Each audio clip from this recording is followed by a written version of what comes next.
Chapter 196. Duanmuke and I talked for a long time that night.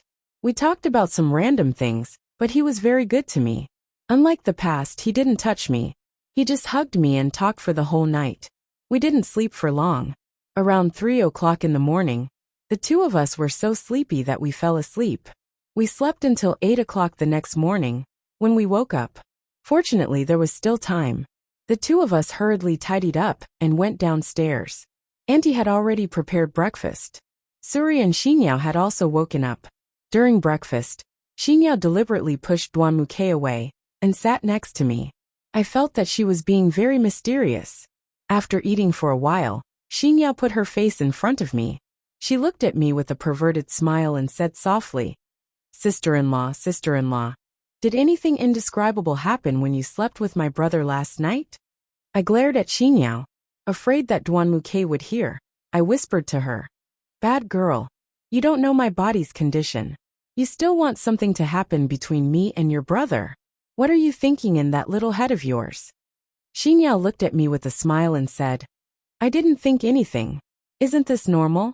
Love between a man and a woman. We are all adults, we all understand." Finished speaking, Xinyao gave me a meaningful glance, which made my hair stand on end. I looked at Xinyao and said, "You're still talking about me? Aren't you the same? Yesterday, I created an opportunity for you to have sex with Suri, and you didn't thank me. What do you think? Do you have a lot of fun having sex with him?" I looked at Xinyao with a perverted smile. Her face immediately turned red. Xinyao gently pushed my arm and said softly, "Sister-in-law, you're so bad. You're making me embarrassed."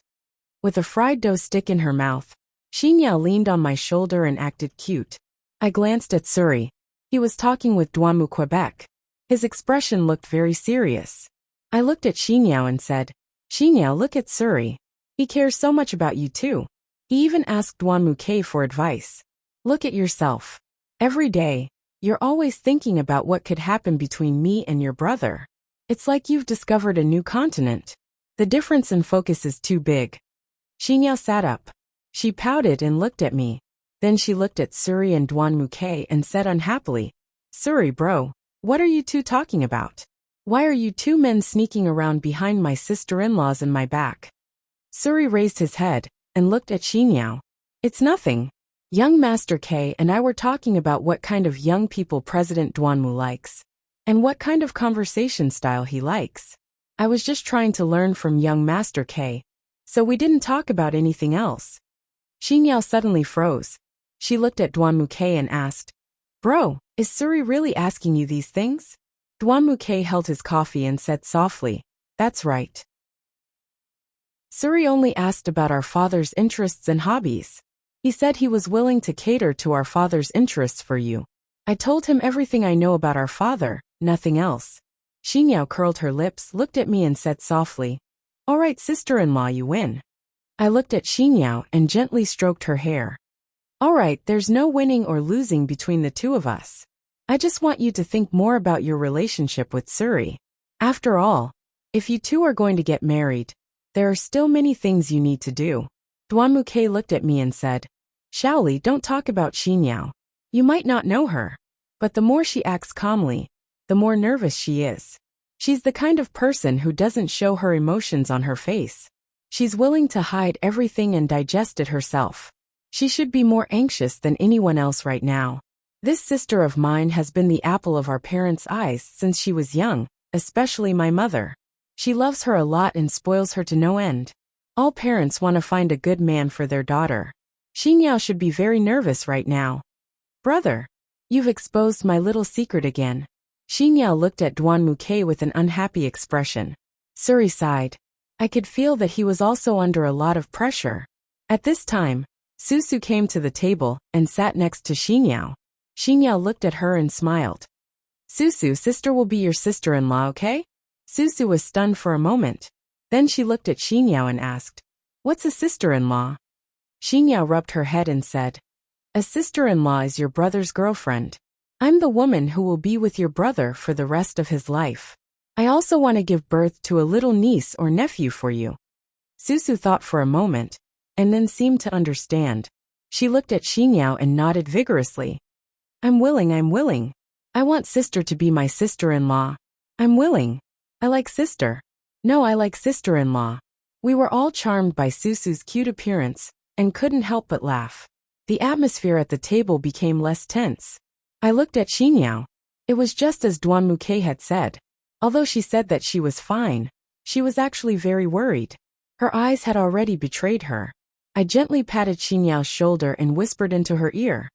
Girl, don't worry. I know you're worried about Suri's condition. Don't think about it. I'll take care of the condition. Whatever Suri needs, I'll take care of it for him. You just have to trust in his feelings for you, okay? Xinyao put down her bowl and chopsticks. She tightly hugged my neck and whispered, Thank you, sister-in-law. Thank you for preparing so much for us. Suri and I will be fine. Mom and Dad won't object. I believe in Suri and myself. Duan Muke and Suri, who were eating at the table, were stunned when they saw us hugging each other. Duan Muke held his coffee cup and looked at us with a dark expression. It's early in the morning, and you're sitting at the table in front of us. Is it appropriate for you two to be so lovey-dovey? Xinyao let go of me and turned her head to look at Duan Muke and Suri. She glared at them and said, It's none of your business. I have a good relationship with my sister-in-law. You're jealous, aren't you? Just like that, we spent breakfast in a noisy atmosphere. After breakfast, we took the gifts we were going to Duanmu's house to visit the Duanmu family. When we arrived at the entrance of my house, Duan Muke handed the key to his beloved car to Suri. Suri looked at Duan Muke in confusion. Duan Muke looked at Suri and said, Suri, this is my engagement gift to you and my sister. You can't refuse. As long as you promise to treat my sister well for the rest of her life, it's fine. Chapter 197. We were all stunned. Xi and Yao looked at Duan Muke in disbelief. Wow, brother, this is your favorite Porsche. You're really going to give your favorite car to Suri? Duan Muke looked at Xi and Yao with a serious face. What's wrong? No, I'll give you this car. There are ready-made ones in etc. And all the shopping malls in a city have VIP parking spots. You don't need to worry about parking. It's quite convenient. Xi and Yao shook her head and said to Duan Muke, No, brother. That's not what I wanted to ask. What I wanted to ask is, are you willing to give your favorite car to him? It's a limited edition. Duan Muke rolled his eyes at Xi and Yao, then turned to Suri. He took out a bank card from his pocket and handed it to Suri. Suri, this is also for you and my sister. When you're free, take my sister out shopping. She loves to play. When you have time, take her out for a walk. Suri was stunned. He looked at Duan Muke and shook his head. No, no, no. Young Master Duanmu, I can't take this money. My income is okay. It's enough to take Xi and Yao out to play. That's right, brother. We don't need it. We can support ourselves, Xi and Yao said. The atmosphere suddenly became awkward. I thought for a moment, then walked to Duanmu, Quebec. I looked at Suri and Xi and Yao. Your brother gave it to you. You should take it. Otherwise he'll feel uneasy. Xi and Yao thought for a moment. She rushed to Duan Muke and hugged him tightly. Then she kissed Duan Muke on the cheek. Thank you, brother. I'll take it. Thank you for loving me so much, brother. She whispered to Duanmu, Quebec. Duan Muke blushed. He quickly opened the door and got in the car. Okay. It's late. Let's hurry. Since Duan Muke sat in the back, Xi and Yao sat in the front. She wanted to chat with Suri and relieve their stress. Duan Muke and I sat in the back. After the car started, I looked at Duan Muke and whispered in his ear, Xiaoke, thank you. Duan Muke turned to look at me. He reached out and hugged my waist. He whispered in my ear, Thank me for what? Thank me for being so good to you? I smiled at Duanmu, Quebec. Actually, you've wanted to give your car to Suri for a long time. You've prepared the money in your card for a long time. Duan Muke looked at me with a puzzled expression. How did you know? I sighed. And said, I know how many cars you have. When we were together, you never drove this Porsche. You always drove an Audi. But recently, you started driving this car.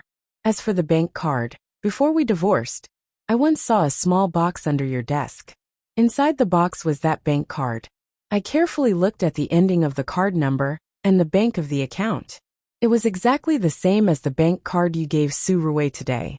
You should have a lot of money in that bank card. Is it the dowry you prepared for Xinyao? Duan Muke raised his head to look at Suri and Xinyao. He softly said to me, I support Suri and my sister being together. But you also know my father's position.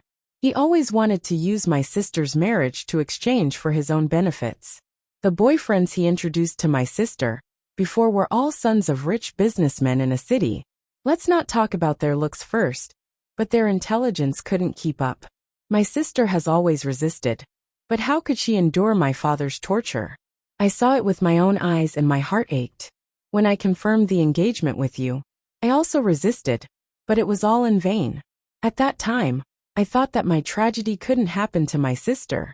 At that time, I also knew that Xinyao's finances were dependent on her parents. She spent all the money she earned on luxury goods and didn't know how to save money. I thought about it and started to save money for Xinyao in the hope that she could find a good husband. If the boy's family was ordinary or even poor, the money I saved for her would be enough for the two of them to start a small business.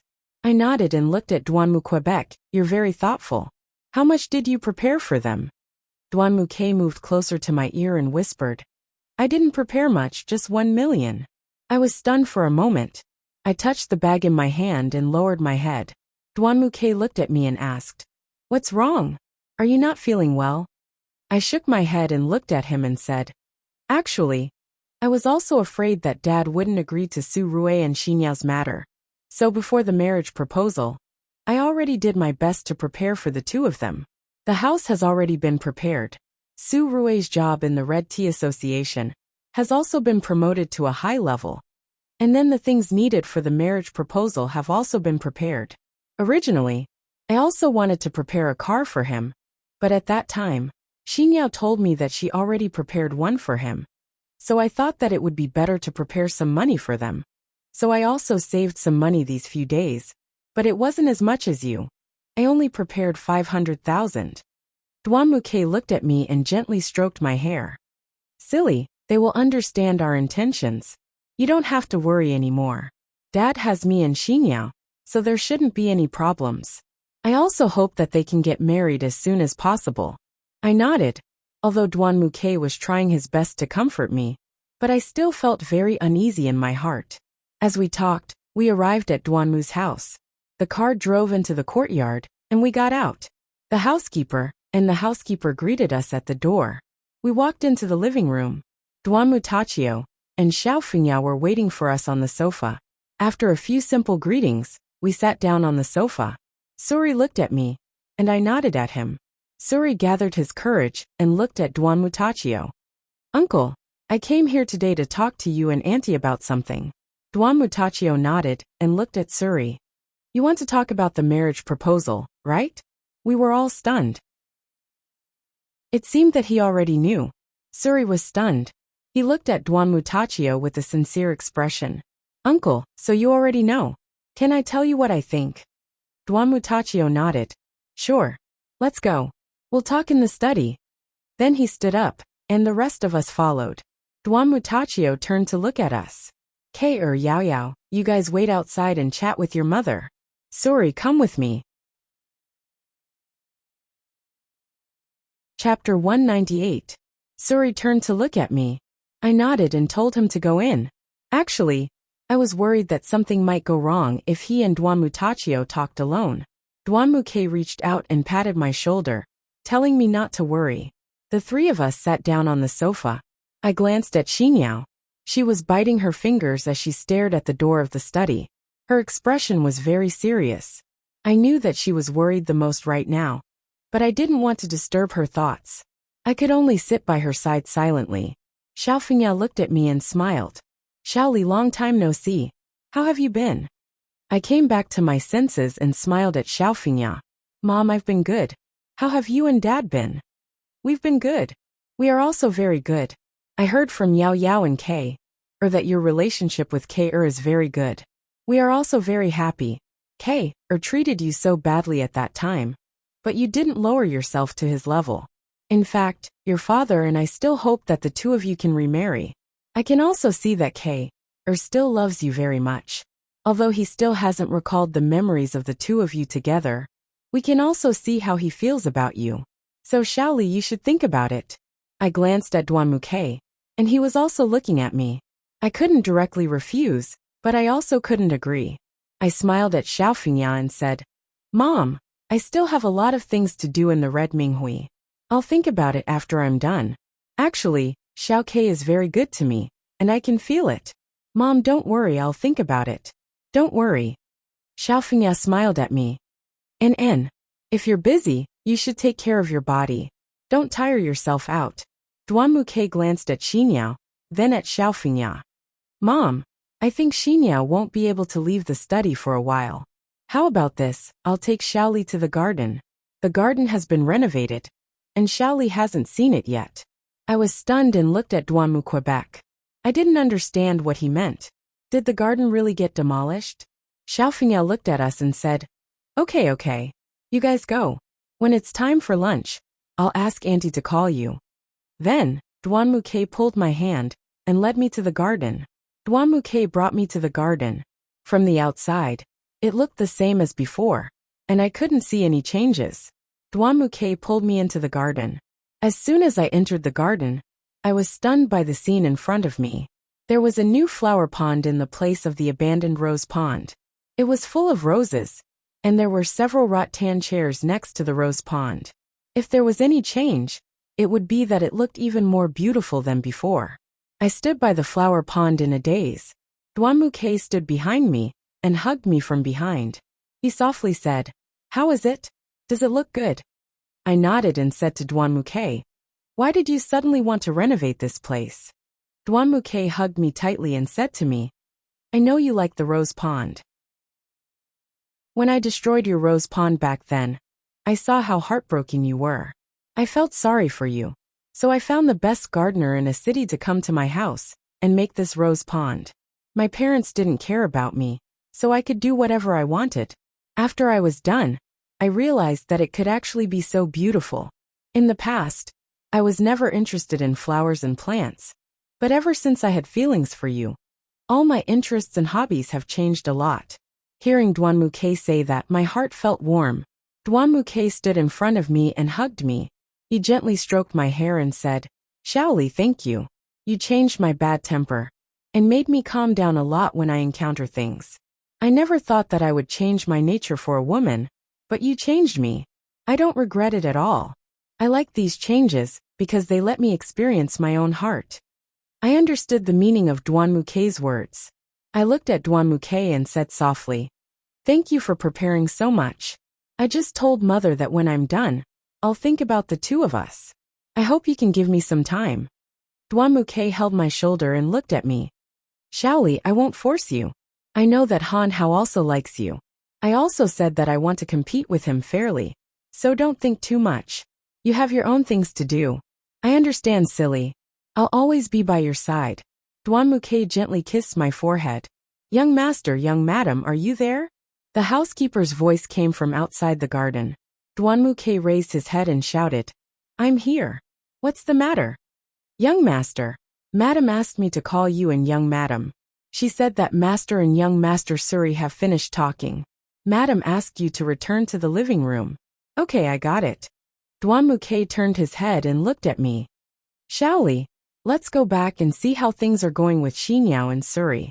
I nodded and followed Duanmuke back to the living room. When we returned to the living room, Suri and Duanmutachio had already come out of the study. I looked at Duanmutachio's expression, which was the same as always. I then looked at Suri and Xinyao. They were also talking with their heads lowered. I sat down next to Suri and pulled on Suri's arm. How is it? I asked quietly. Suri looked at me and gave me an okay sign. My heart dropped. I sighed and looked at Xinyao. Her eyes were moist. It seemed that she also felt that this happiness had not come easy. At this time, Duanmutachio said, Suri, Xinyao, you two should hurry up with your marriage. Isn't the house already under renovation? If you need money, just tell me. Duanmutachio looked at Xiaofingya. Xiaofingya nodded. She went into the bedroom and came out with a card. She handed the card to Xinyao and Suri. Duanmutachio continued, Take this card. You two can take care of the wedding arrangements. This is a little token from me and your mother. Xinyao took the card and smiled at Duan Mutachio. Thank you, Dad. Thank you, Mom. She turned to look at Su Rue and said, That's great. We're finally done. Brother gave me money, sister-in-law gave me money, and even Mom and Dad gave me money. I'm so excited. Chapter 199. Xinyao and Suri's marriage was settled just like that. The preparations for the house and the wedding were all done in an orderly manner. After I left Duanmu's house, I immediately ran to the hospital and chased Han Hao home. After that, I stayed by the Red Baron's side until the Red Baron was almost fully recovered and was discharged from the hospital with the doctor's approval. I then brought the Red Baron back to the Lung residence and returned the house she rented. I packed up all her belongings and brought them back to the Lung residence. I especially asked the nanny to arrange a room for the Red Baron. Like this, the Red Baron lived in my house. Ever since the attack at the shopping mall, the Red Baron and I had obviously become closer. Xinyao had to prepare for her wedding, so she didn't have time to accompany me. However, she was very nice to me and bought me a bunch of health supplements for expectant mothers. When she brought them to me, I was even mocked by her and Suri. However, there was nothing I could do about it. My stomach was slightly bulging now. It seemed like I wouldn't be able to hide it from Duanmu for a long time. I had to leave for the United States as soon as possible. After the Red Baron was discharged from the hospital, we stayed at home for another week. During this time, I didn't see Han Hao or Duanmu Quebec. These two people seemed to have disappeared from my side. During this week, the Red Baron accompanied me to the hospital for a checkup. The baby was fine. I also asked the doctor if we could take a plane to the United States. The baby wouldn't be affected too much. It seemed like everything was ready before we went abroad. As usual, our family sat in the living room and chatted after dinner. At this time, my father looked at me and said, Li get ready. Go to the United States with Red Ju on Sunday. As for the tickets, I will arrange for Secretary Li to take care of it later. Just prepare the things you need to take with you. Because Red Ju was injured some time ago, I arranged for Secretary Li to buy first-class tickets for you. I have also informed old Jiang that Jiang Qing will pick you up at the airport. Remember what I told you, don't be too tired over there. Try to arrange for the people below to do everything. Don't always think about doing it yourself. You will be gone for about 2 or 3 years. Your mother and I will go to see you when we have nothing to do. Your mother and I will take care of themselves over there. I will start preparing tomorrow. Hearing my father's words, my heart suddenly skipped a beat. I really didn't expect to go to the United States so soon. I thought for a moment and nodded. Okay, Dad. I understand. I will take good care of myself over there. I will start preparing tomorrow. Mother looked at me and said softly, Shaoli, you must take good care of yourself over there. The United States isn't like home. I can rest assured if the Red Baron is by your side. If you go alone, I definitely won't let you go. I have already told your father that I will go over to accompany you after I am done here. You can't not have your parents by your side when you are giving birth. When that time comes, you will miss them very much. Don't worry, Dad and Mom won't leave you alone. I nodded and looked at my mother. Thank you, Mom. I understand. At this moment, the Red Baron sat next to me and gently nudged me. She looked at me and gave me a meaningful look. I didn't understand what she meant. She whispered into my ear, Let's go out for a walk. I immediately understood what the Red Baron meant. I looked at my parents and said, Dad, Mom, I want to go out for a walk. I still haven't digested my food after dinner. I can take the Red Baron out for a walk. Father nodded and said, Go. Come back early. Then, I took the Red Baron's hand and walked out of the living room. The two of us walked to the garden. I sat on a rattan chair and looked at the garden full of roses. I was in a very good mood. The Red Baron looked at me. She sat across from me and looked at me. She said softly, Young mistress, what are you thinking about? I was stunned for a moment. Gently stroking the roses, I shook my head and said to the Red Baron, No, I am not thinking about anything. The Red Baron smiled and looked at me. You are thinking about young Master Duanmu and young Master Han Hao, aren't you? I was stunned. I looked at the Red Baron in disbelief and asked, "How did you know?" The Red Baron continued, "Not only do I know that you are thinking about them, but I also know that you are wondering why they haven't come to see you for so long." Red Ju sat next to me. She put her arm around my shoulder and whispered to me, "Actually, I think I know Min better than you. Duanmu K and Han Hao should be at home thinking about the matter between the two of you. They both need some time to calm their hearts. Only then can they know how to face you. I dare to bet that there's a 99% chance that both of them are thinking the same thing." Red Ju sighed and said softly, "Actually, I think I know Min better than you. Duanmu K and Han Hao should be at home thinking about the matter between the two of you." I looked at the Red Baron in disbelief and said, "How do you know Min so well? You haven't interacted much with Duanmu K and Han Hao. How do you know them?" The Red Baron shook his head and said to me, "A man is a hunting animal. When his prey is in an environment that is not particularly safe, he will not enjoy his prey. After confirming that it is safe, he will really start to enjoy his prey, and he will never share it with others. Therefore, the two of them now have to determine whether they will get you or not.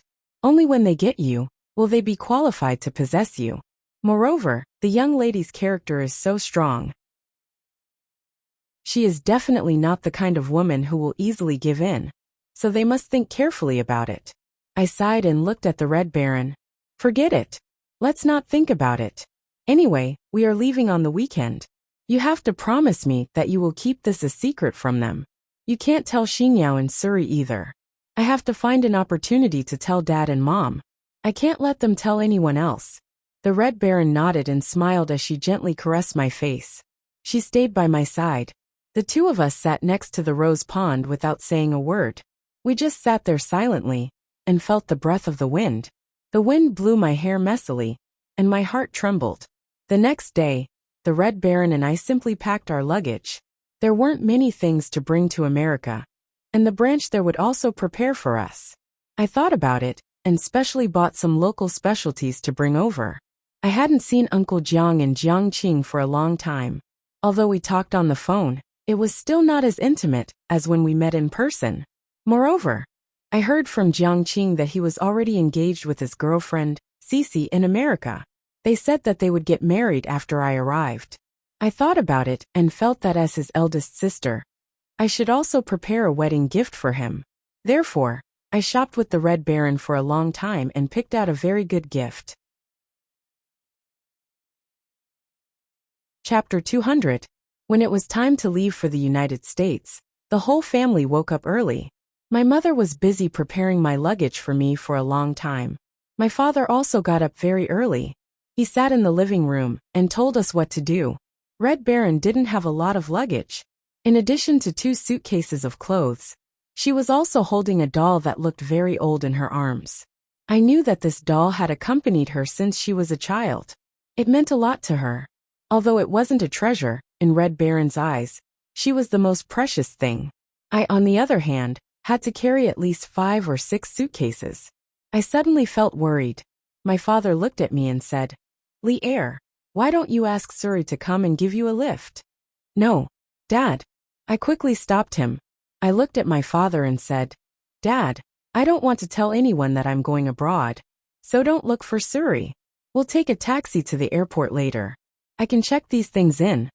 My father thought for a moment and nodded. I let out a sigh of relief. I glanced at the time. It was almost time to leave. After bidding farewell to my family, the Red Baron and I embarked on our journey to America.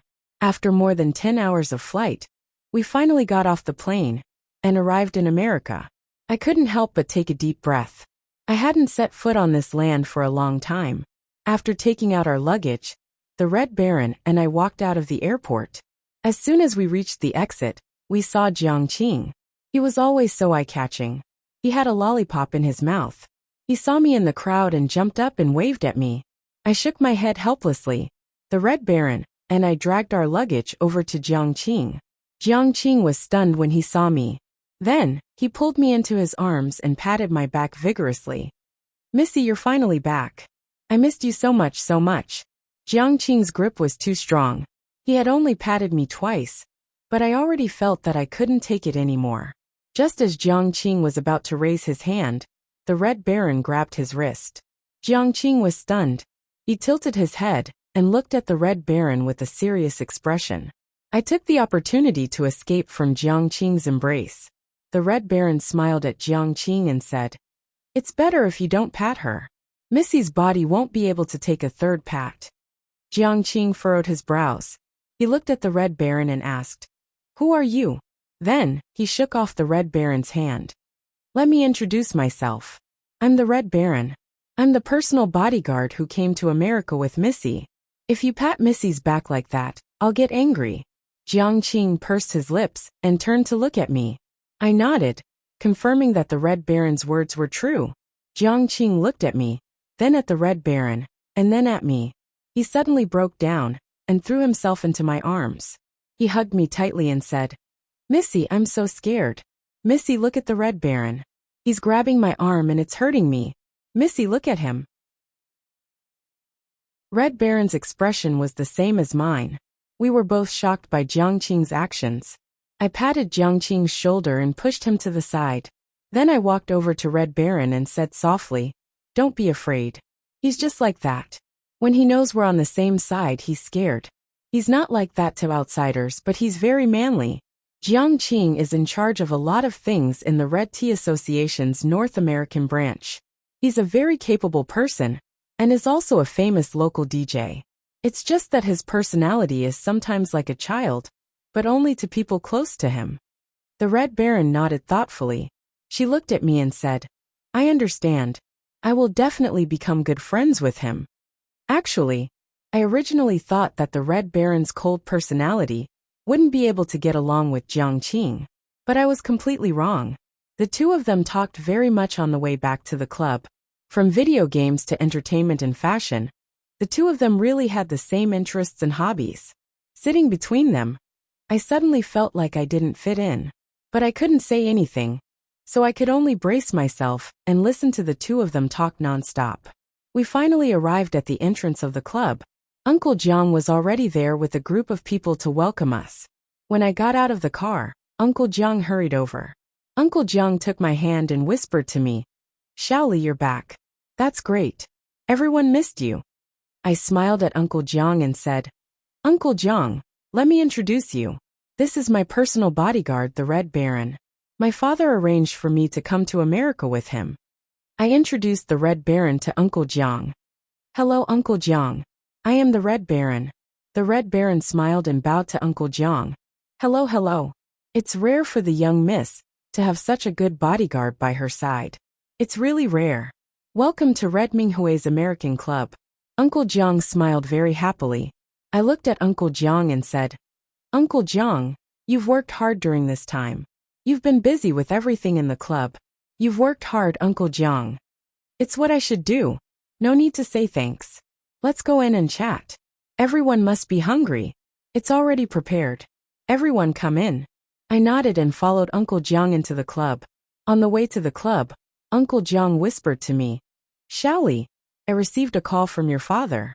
He said that you and the Kurosawa Duanmuke are divorced? And you're pregnant? What's going on?" I was stunned. After thinking for a moment, I said to Uncle Jiang, Uncle Jiang, you don't have to worry about it. I'll tell you in detail when I have the chance." "Then the pregnancy definitely isn't fake, right?" Uncle Jiang said to me nervously. I thought for a moment to calm Uncle Jiang down. I whispered to him, "The pregnancy is real. Actually, I was afraid that if I gave birth in China, I wouldn't be able to hide it from the Duanmu Quebec. So, since our club has a lot of projects in America, I volunteered to be in charge of them. It's also for the sake of giving birth in America. This way, the Duanmuke definitely won't know about the child." Uncle Jiang nodded. He looked at me and sighed. Forget it. But Uncle Jiang has to remind you that you don't have to worry too much about the club's matters. Just focus on taking care of the baby. If you really can't handle it, I'll have Jiang Qing sign you up for a mother-to-be's club and have you attend classes every day. That way, you won't have time to worry about the club's matters." My face darkened as I looked at Uncle Jiang and said, Uncle Jiang, you can't treat me like this. I already said that I have official business to attend to this time. Uncle Jiang, please promise me. I promise that I won't tire myself out. But there are things that I must attend to within the association. Otherwise, I will really feel uncomfortable. Uncle Jiang is begging you, please promise me, okay? Chapter 201. When Uncle Jiang and Jiang Qing were busy outside, Red Ju was in charge of the work. Everyone recognized Red Ju's work ability. With everyone's help, everyone created an atmosphere for me to rest. My belly was getting bigger day by day, and I was also nervous day by day. Fortunately, when I was 8 months pregnant, my mother came to the United States to accompany me. My mood was slightly better.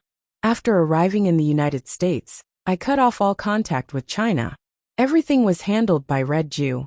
Red Ju told me that Xingyao and Su Rui were married. The two of them were very loving, and had chosen to go to Europe for their honeymoon. The two of them had looked for me, but Red Ju didn't tell them that I was in the United States. They should have also gone to my house to look for my parents, but they didn't get an answer.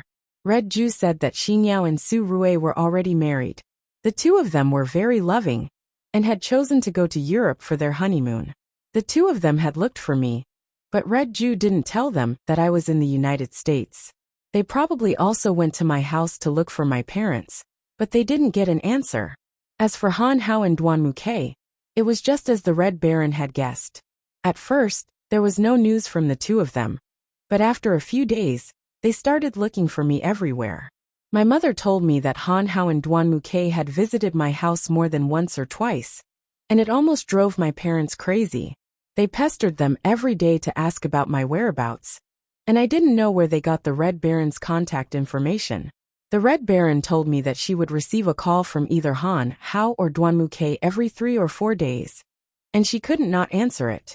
It really made her a little frustrated, but I couldn't think of a better way, so I could only buy the Red Baron her favorite snacks to reward her. Just like that, it didn't take long for me to give birth to a daughter who looked a lot like Duanmu Quebec. She was a chubby little girl, and after a long discussion, we decided to name her Lung Lingyu. We also thought of a very cute nickname for her, E. E's birth suddenly made my boring life meaningful. The most important thing for me every day was to take care of E. My mother was afraid that if I breastfed her, I would lose my figure, so she insisted on using imported milk powder. But I insisted on breastfeeding her.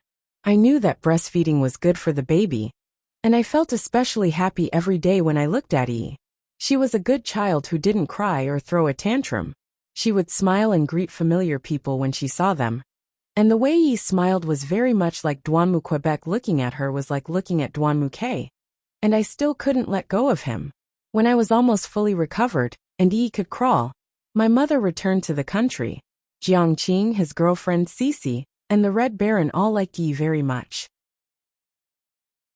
As long as they weren't busy, they would come to me to take care of the child for me. They would also take care of me at the same time. I repeated these peaceful days every day, and I didn't feel bad about it. Instead, I felt very happy. It was actually pretty good, just that I had less dependence in my heart. Time flew by, and in the blink of an eye, E was already 2 years old. E was a smart child, and she could speak a lot at the age of 2. Things in America were almost done, and during my time in America, I was also involved in a lot of things. Jiang Qing and Cece had successfully gotten married, and Cece had also officially joined the Red Minghui. The Red Minghui's American branch had also opened its second branch, and its business had also expanded to half of the city. The Red Minghui's development was flourishing, and I felt very happy. It seemed that it was time for me to return to America. This time, I was going to bring my E back. Maybe I would meet Duanmu K, or maybe I would meet Han Hao, but I felt that E shouldn't live in America. Although America was very good, she should have received China's education from a young age, so I decided to bring her back to America.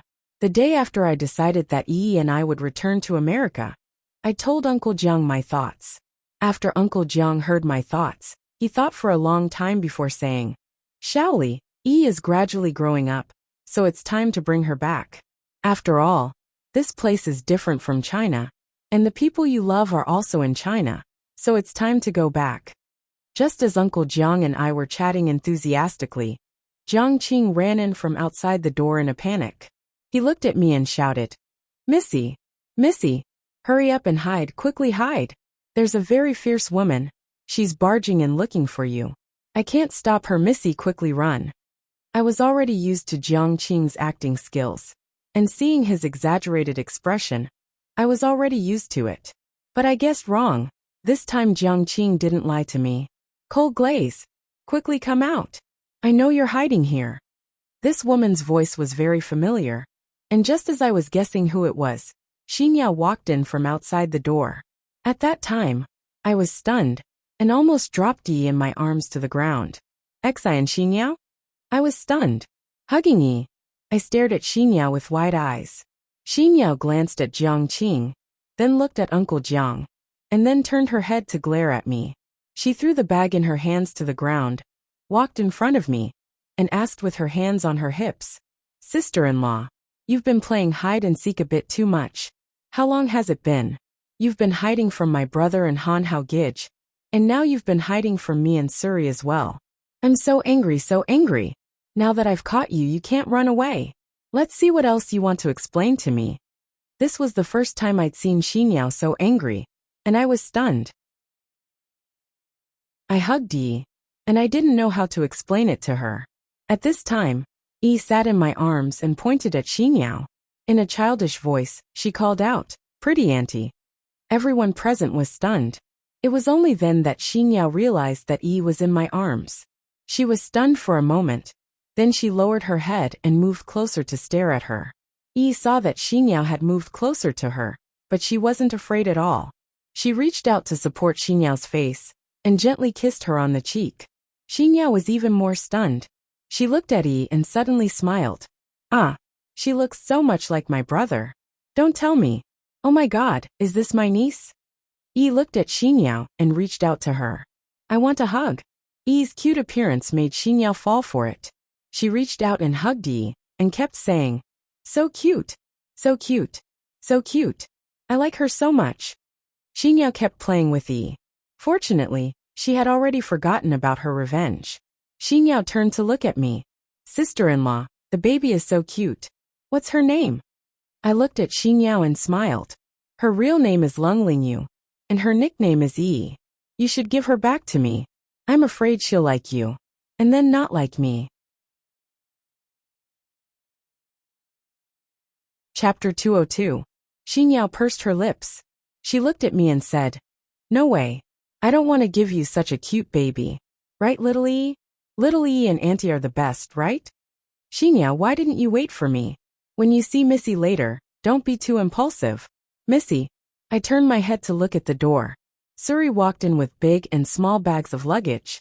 The moment he saw me, he was stunned. Jiang Qing took the luggage from Suri. I stood up and looked at Suri. "When I saw Xinyao, I guessed that you would definitely come. Come, let me introduce you. This is Uncle Jiang. The one who helped you with your luggage is Jiang Qing. This is my personal bodyguard, Suri.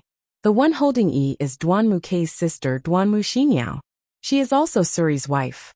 After everyone introduced themselves, Suri saw Yi in Xinyao's arms.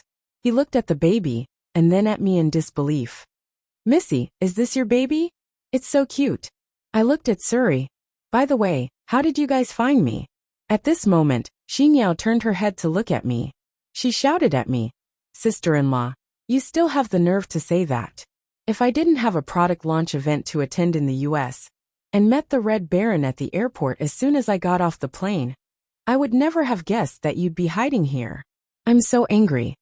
Okay, I was wrong. Didn't you find me? So don't be angry. When is your product launch? Let's go watch it." I had no choice but to find an excuse to change the subject. At this moment, Suri looked at me and said, "Missy, how have you been in the US for so long?" I nodded and looked at him. "I've been fine. How are you guys? Is everything okay? How are your parents? How are your parents? How are they doing?"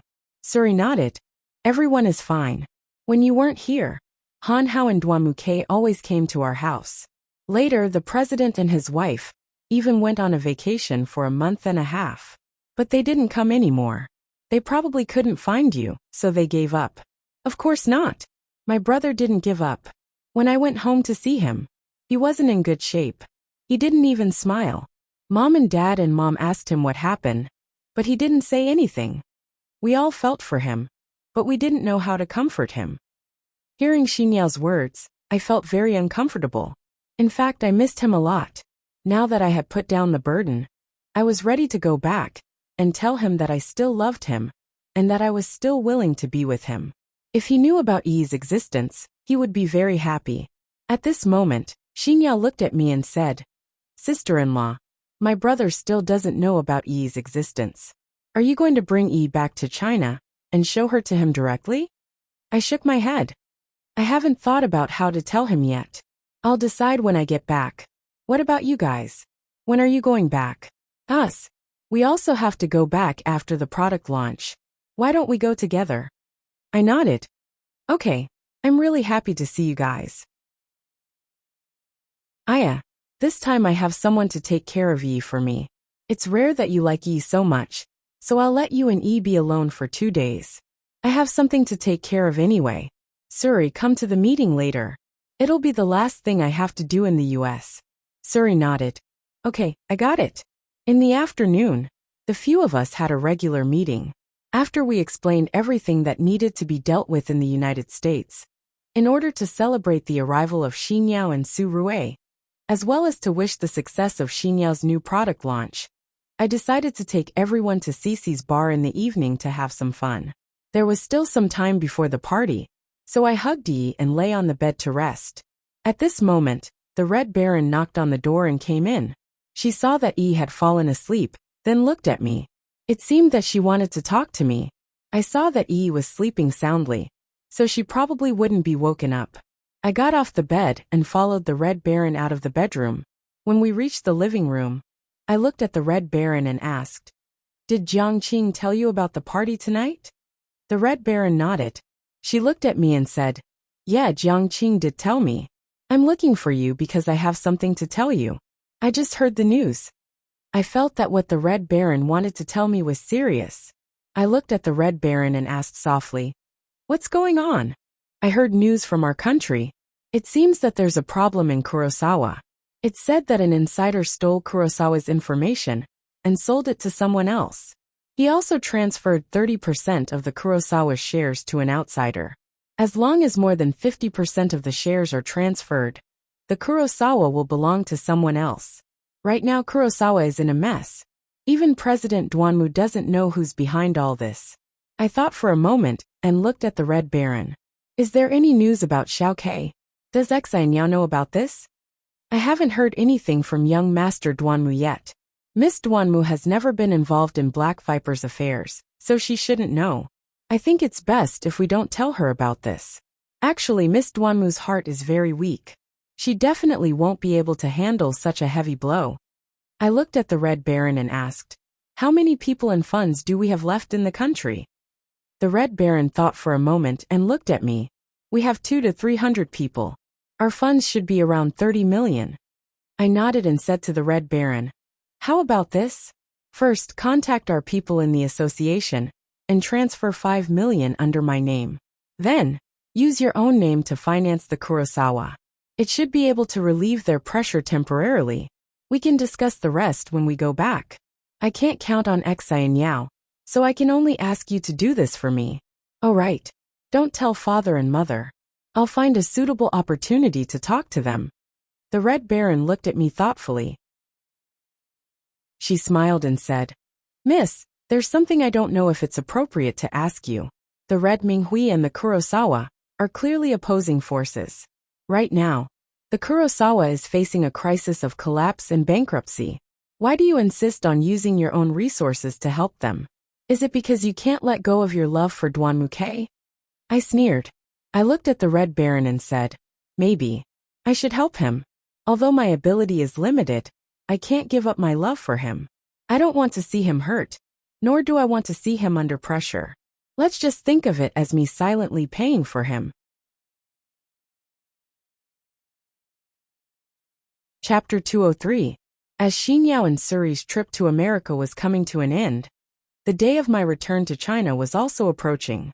I took some time to ask the Red Baron and Xinyao to accompany me to the mall to pick out some gifts to bring home. We also bought some baby products that he needed. I had only been in America for 2 years, but this time, I would have to bring more than 10 boxes of luggage back home. Just thinking about it gave me a headache. Luckily, Jiang Qing thought of a solution for me. He sent someone to help us board the plane, and then arranged for someone to pick us up in China. That way, we wouldn't have to go through so much trouble carrying so much luggage.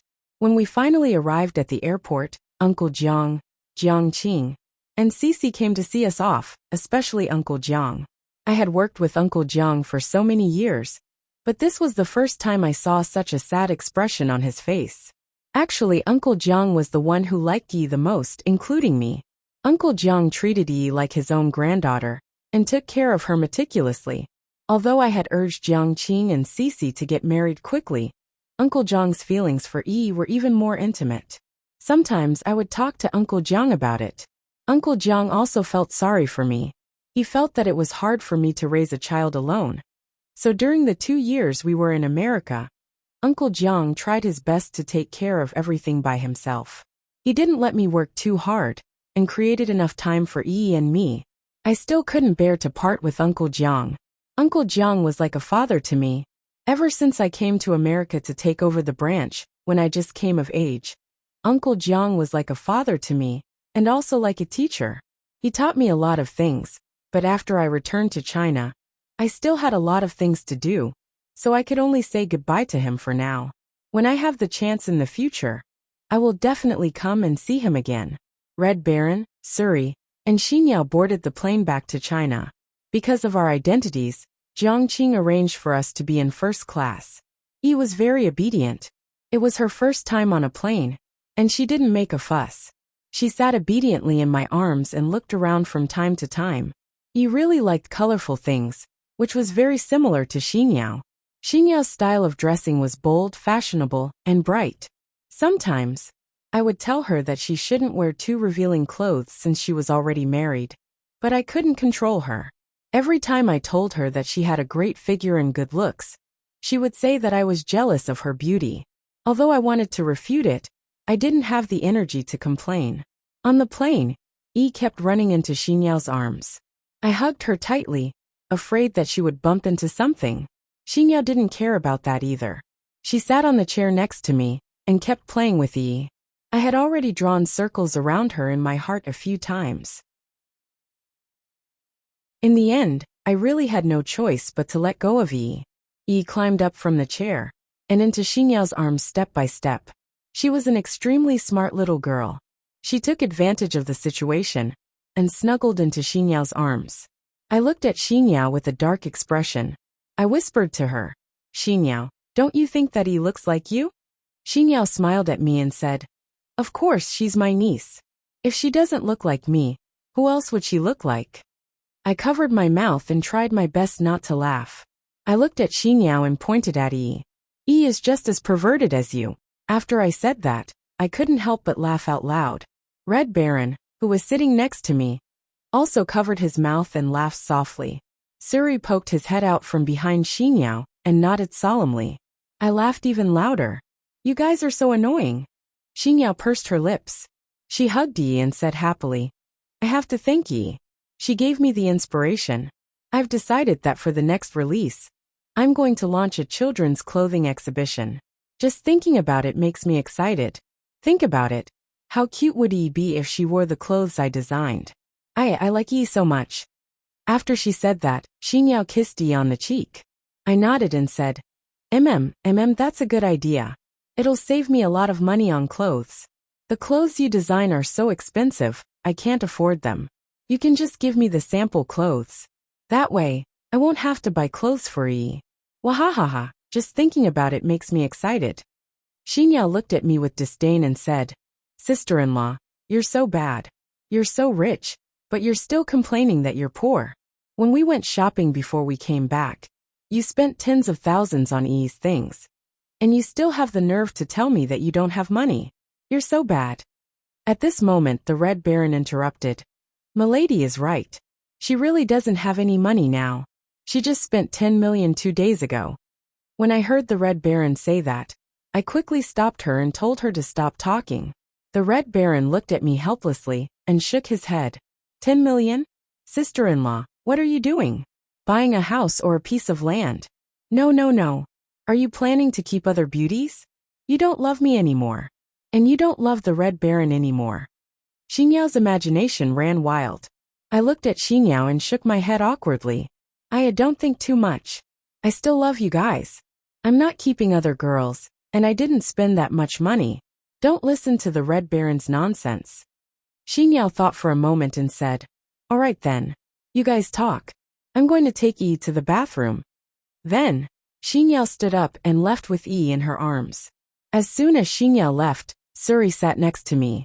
He looked at me with a serious face. Then he glanced at the Red Baron and back at me. He asked softly, Milady, do you know about the Kurosawa incident? I was stunned for a moment. Then I looked at Suri and nodded. Suri clenched his fists. He looked at me and said, I knew it. Did you use the Red Minghui's funds to help the Kurosawa? Before I could say anything, the Red Baron looked at Suri and said, You're right.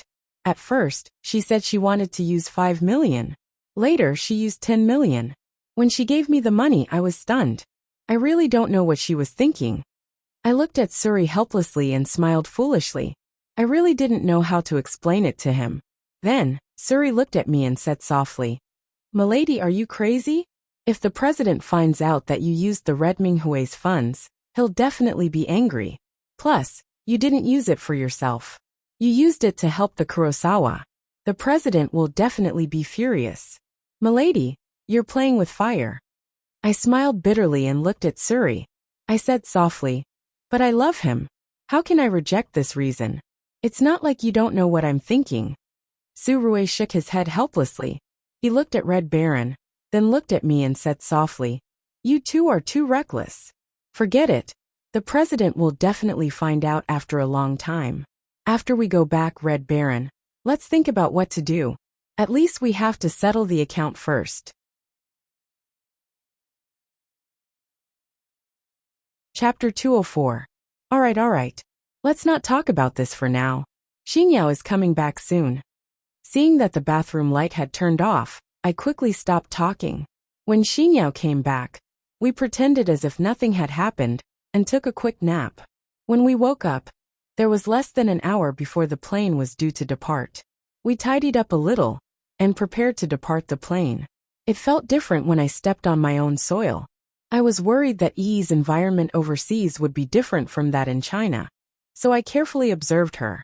Fortunately, she seemed to be in high spirits. Perhaps it was because she was in an unfamiliar environment, but she seemed to find everything new. Looking around, I let out a long sigh of relief. When we left the airport, our family had already arranged for someone to pick us up. Suri and Xingyao did not go home with us, as they had returned to their own home. However, Suri told me that he would contact me in 2 days. It was probably about the money I had embezzled without permission. When we arrived home, our parents were already waiting at the door to welcome us. We exchanged a few simple greetings before we entered the living room. When we arrived home, Yi had already attracted everyone's attention, especially my father. My father was very happy when he hugged her. It seemed that they were still very close despite being generations apart. I did not want to disturb them, so I asked them to play with Yi downstairs while I went upstairs alone. When I returned to my bedroom, my mother had already arranged for the nanny to tidy up my bedroom. I lay on my bed and felt an inexplicable amount of pressure after coming back. The thing that filled my mind the most was probably Kurosawa and Duanmukei's matter. The Red Baron left as soon as she got off the plane, because she knew the urgency of the matter. She was also afraid that I would be worried, so she might have gone to deal with it first. However, she should be back by now. As I had guessed correctly, there was a knock on my bedroom door. The Red Baron pushed the door open and entered. She looked at me and I looked at her. We looked at each other and smiled. The Red Baron sat on my bed and reached out her hand to stroke my hair gently. This was her signature gesture of doting on me.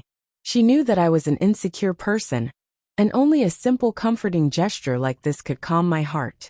The Red Baron looked at me and said, Don't worry, I've already taken care of everything. The money has been directly financed into one of the Kurosawa's most unprofitable projects. I'm using my real name, so no one should be able to recognize me. The project should improve very quickly and solve some of the Kurosawa's problems. You don't have to worry. I nodded and leaned on her hand. Thank you for your hard work. I can only rest assured if I leave this matter to you. The Red Baron looked at me and smiled.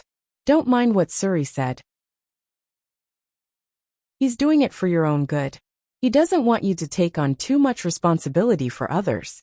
It's a good thing that the president is very satisfied with you for the American project. In 2 days, Suri and I will come to the meeting to settle the debt. Then, everything will be fine. You should rest well and get used to the jet lag. I looked at the ceiling and sighed. How can I rest well? All right. Do you have any news about Duanmuke? How is he now? I guessed that you would ask about him. When I went there, I asked the secretary. Because of the internal disintegration and the outflow of shares, President Duanmu and his wife, as well as Duanmuke, have been keeping a low profile. There's no news about them anymore. However, I heard that they've been eating and living in the company. They haven't even returned home. I heard that they've been surrounded by reporters, so it's not convenient for them to show their faces. After hearing the Red Baron's words, I became even more worried. I thought for a moment and looked at the Red Baron. Red Baron, can you help me arrange something? I want to see Xiao Quebec. The Red Baron lay down next to me.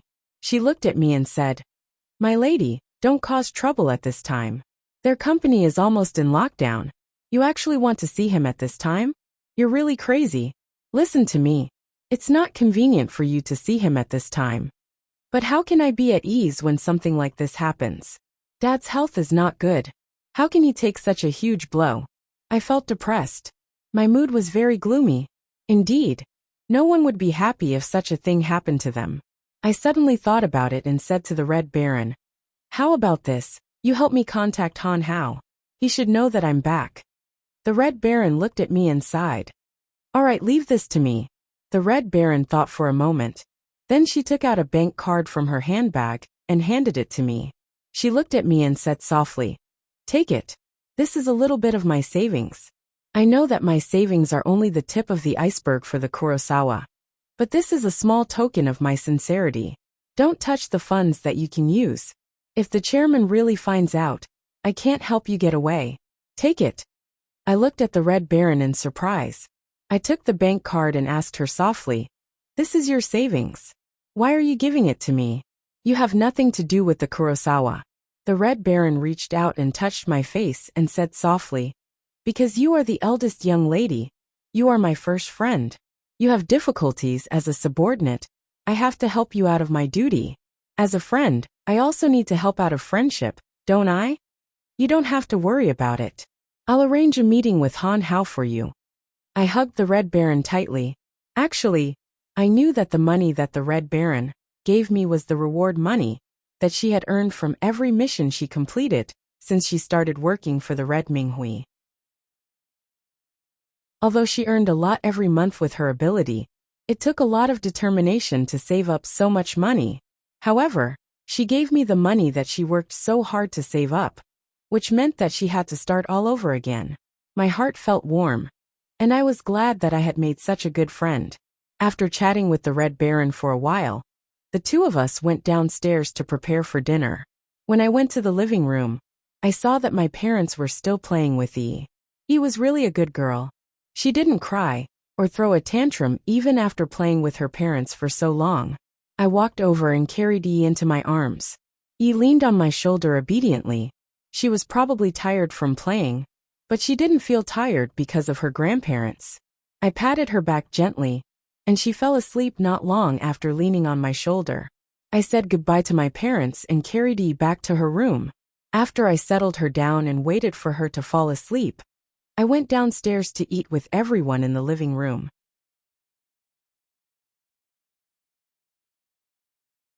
Chapter 205. It had been almost a week since I had stayed at home to adjust to the time difference. I had nowhere else to go, so I stayed at home obediently.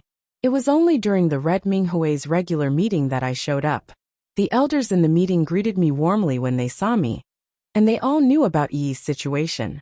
Everyone clamored for my father to throw a party, so that everyone could see Yi. I was touched by everyone's enthusiasm. It was actually pretty good to be back. I could see everyone, and feel the atmosphere of home. On a weekend afternoon, when I was at home taking care of Yi, the Red Baron walked in from outside. She sat next to me and hugged Yi. She gently kissed Yi on the cheek. She looked at me and said, "It's done." I was stunned for a moment. I thought about it for a while before I remembered that I had asked the Red Baron to arrange a meeting between Han Hao and me. I looked at the Red Baron and smiled. "Really? Thank you so much." The Red Baron looked at me and said, "Don't mention it. We've arranged to meet at Ming Fei Cafe at 7 p.m. tonight. I've checked it out for you. The environment is pretty good. Although there aren't many people, it's definitely safe." I nodded and looked at the Red Baron. "Okay, I understand. All right. What did you tell Xiao Hao?"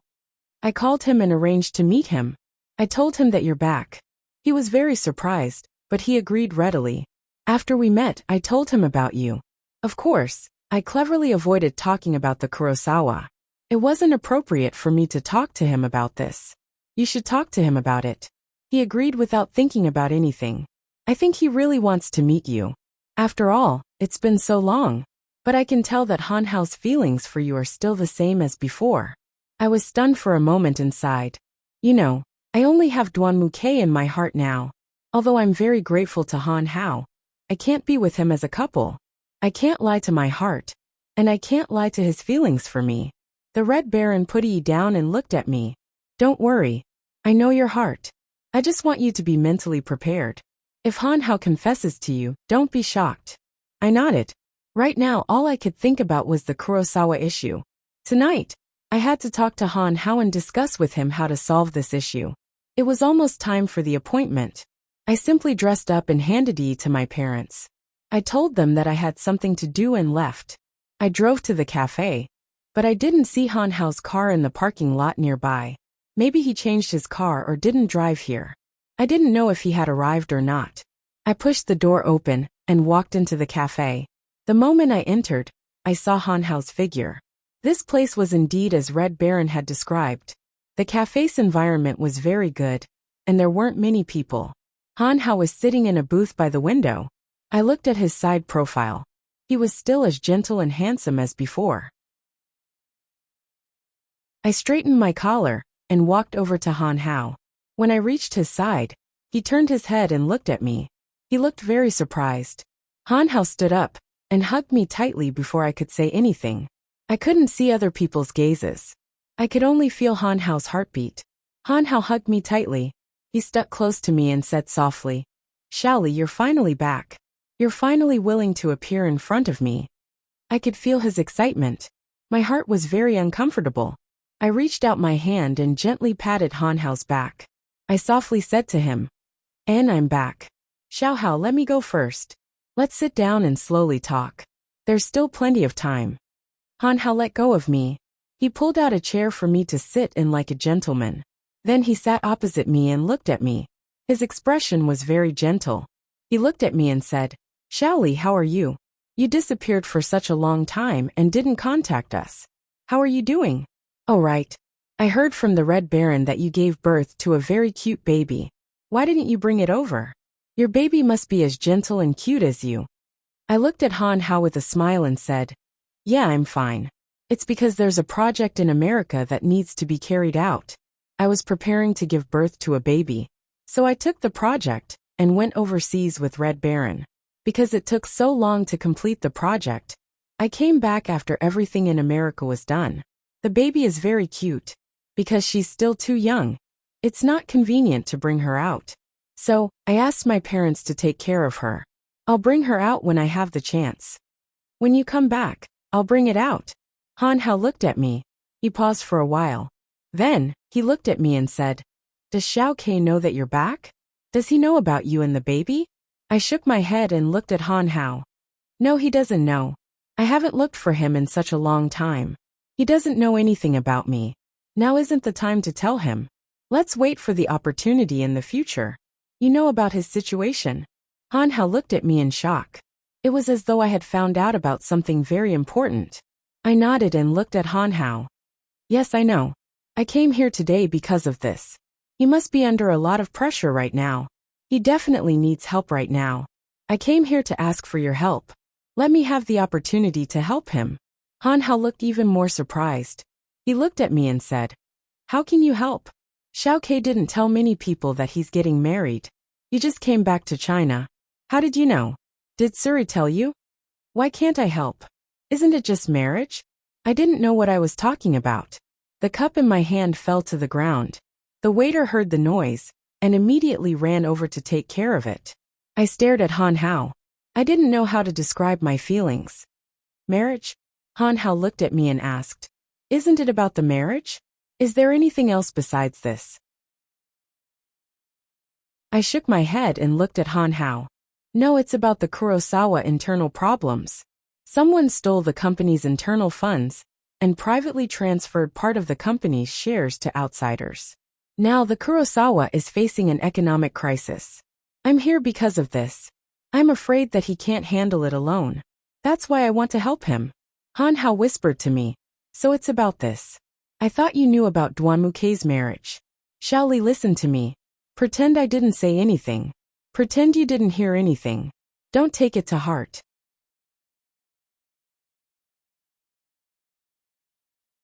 Chapter 206. What the hell is going on? I couldn't control my emotions and shouted. I didn't expect to attract the attention of the people around us. Han Hao looked at me and sighed. Xiaoli, don't worry. I can tell you. But you must promise me that you will control your emotions. I nodded and looked at him, waiting for him to tell me what happened. Han Hao whispered to me. As you know, the Kurosawa is indeed in trouble. You should remember that Secretary Li, right? Uncle Duanmu trusted her a lot and gave her the right to make decisions on small matters in the company. But who would have thought that she stole Uncle Duanmu's signature and seal, stole nearly half of the company's assets, and sold 35% of the company's shares to an outsider. Fortunately, the 35% shares were distributed among 5 people, so they weren't considered major shareholders of the company. Now Uncle Duanmu is trying to find a way to get the shares back under his name. It's going pretty smoothly, and he's already gotten 4 shares back. However, the company's internal losses and the cost of getting the shares back have seriously affected the company's normal operations. But there's no other way. In order to appease everyone's emotions, Uncle Duanmu and Auntie Duanmu have to hold on. Xiao Ke has also suffered a lot. He sold his sports car collection, but that amount of money was nothing compared to the company's deficit. Originally, Uncle Duanmu wanted to sell the villa in the suburbs as well, but Xiao Ke didn't agree. He said that he didn't want to sell the memories he had with you, so he didn't sell it. Now the company is still in a deficit, and we don't know when it will get better. A while ago, I heard from Xiao Ke that a stranger invested 10 million in a new project. For the time being, the new project can operate normally. I hope this new project can bring profits to the company. But what does this have to do with Duanmukei's marriage?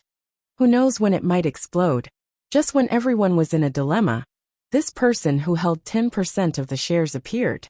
I heard that Uncle Duanmu had told that person about his idea at the time, but that person had no intention of returning the shares to his father. Instead, he brought up the matter of a marriage, and even told Uncle Duanmu that he would invest another 50 million to restore the Black Nightmare Society's finances.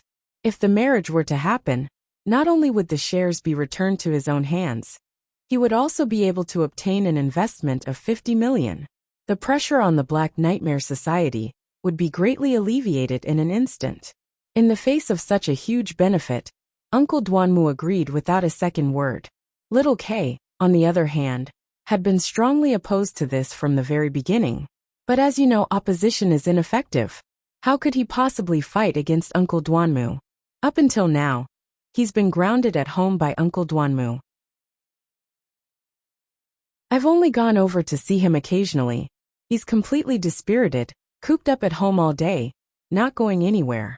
I've once asked Uncle Duanmu to take little K out to play, but Uncle Duanmu didn't agree at all. There was nothing I could do, so I could only keep quiet. After listening to Han Hao's words, I smiled bitterly. I lowered my head and looked at Han Hao. What kind of person is the woman? She's a rich second generation. I heard that her father, the one who owns the shares, is a nouveau riche. He suddenly became rich, and now he's in the real estate business. The woman doesn't do anything but stay at home. But I heard that she's very pretty. I thought for a moment and nodded. Forget it. She's not bad. She's a good match for Xiao Quebec. I suddenly thought of something, and took out the 5 million yuan bank card that the Red Baron had given me from my bag.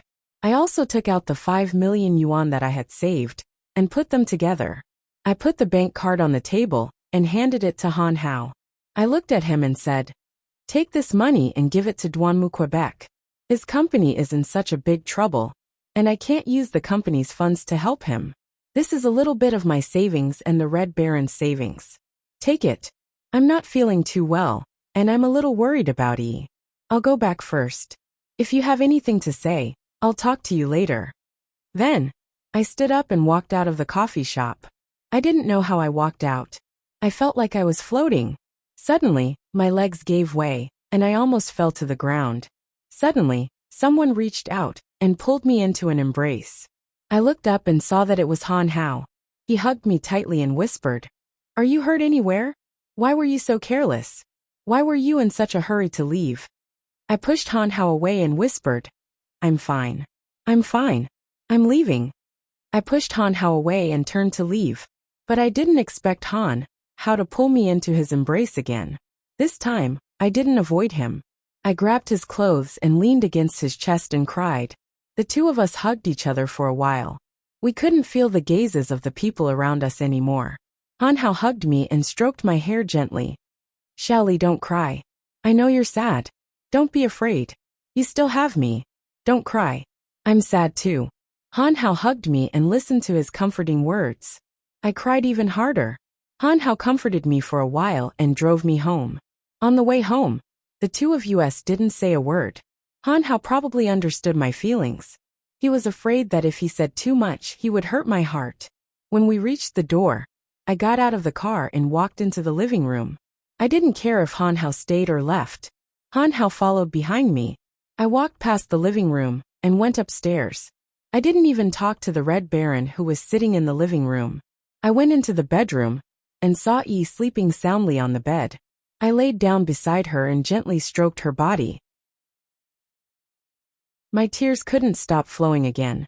I never thought that the vows we once made would no longer exist. I thought he would wait for me, but he went back on his words. I came back for him, but just when I was looking forward to getting back together with him, he had already chosen someone else. Where should my heart go? Just as I was crying my heart out, I didn't expect Yi to wake me up. She saw that I was crying, and she turned over to face me. She reached out her small hand and wiped the tears off my face. Then she said to me in a childish voice, "Mommy, don't cry. Yi, stay with Mommy." Hearing her words, I was already sobbing my heart out.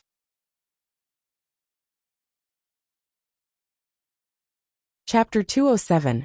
Just as I was crying in Yi's arms, the bedroom door was pushed open. The Red Baron and Han Hao walked in. She looked at me crying and sighed. Then she picked Yi up from my arms. She hugged the Red Baron and said softly, "Auntie Red Baron, Mommy is crying. Yi wants to be with Mommy." The Red Baron gently stroked Yi's back and said to her, "Yi, be good. Auntie Red Baron will take you to Grandma's, okay? Grandma bought many beautiful little clothes for Yi. Yi will definitely like them." Then the Red Baron carried Yi out of the bedroom. Only Han Hao and I were left in the bedroom. Because Han Hao was there, it wasn't convenient for me to continue lying down. I walked to the bedroom window and looked out. I couldn't calm down. Han Hao walked to my side and reached out to hug me. I tried to break free, but he hugged me tightly. I knew that it was useless to struggle. I could only lean into his embrace, my heart aching. Han Hao gently stroked my hair and said to me, "Xiaoli, I'm sorry. I shouldn't have told you this, but I don't want you to be hurt. You still have feelings for Xiao Quebec. You brought the baby back this time because you wanted to mend your relationship with him. But is it worth it? Xiaoli, is it worth it? He has already given up resisting and decided to marry that woman. Do you think it's appropriate for you to appear as his ex-wife? Shaoli, I can't bear to see you suffer like this. Seeing you like this makes my heart ache too. I shook my head and said to Han Hao, I understand what you mean. I don't have any other thoughts now. I just want to see him, even if it's just once from afar. Is that okay? Xiao Hao, I'm counting on you. Han Hao suddenly patted my shoulder and looked at me. Shaoli, you don't need to ask me. Once, twice, or even more times, my answer will be the same. I won't be an accomplice to hurt your heart. Never. In the past, I didn't care what you said or did, and even helped you. But this time it's different. I won't let you do whatever you want. So cold glaze from now on, you are my woman. I won't allow you to think about any man other than me. This is not a negotiation, this is my decision. You have no right to object because you are mine. Before I could object, Han Hao held my face and kissed me deeply. I resisted, but he was too strong. It was the first time I felt that Han Hao was so strong. He held my waist tightly, and his kiss wandered on my lips. My heart raced and my face burned. My body became weaker and weaker. I leaned against the wall, but Han Hao still didn't let go of me. He kissed me even more fiercely. Unconsciously, I gradually gave up resisting and put my hands on his shoulders to feel his kiss. After a while, Han Hao finally let go of me. My heart was still beating very fast. I didn't know what to do. I leaned against the wall and didn't dare to look at him. I could feel my face blushing. The atmosphere must have been very awkward. Han Hao looked at me and reached out to touch my face. He said softly, Look at how good you are now. You look like a little girl in love. I like you the way you are now. That crying face really doesn't suit you. I was stunned. I raised my head and looked at Han Hao. What did you say? Did you do what you did just now just to make me forget about it?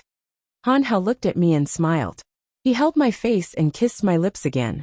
He said softly, No, I really want you to be my woman. You don't have the chance to object now. You are mine. My heart was beating even faster. Han Hao hugged me and gently stroked my hair.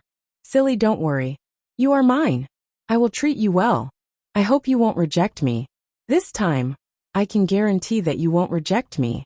Don't worry, I will give you time. But this time, I will give you a deadline.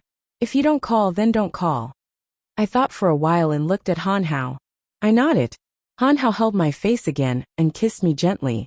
Then he left, leaving me alone in the bedroom.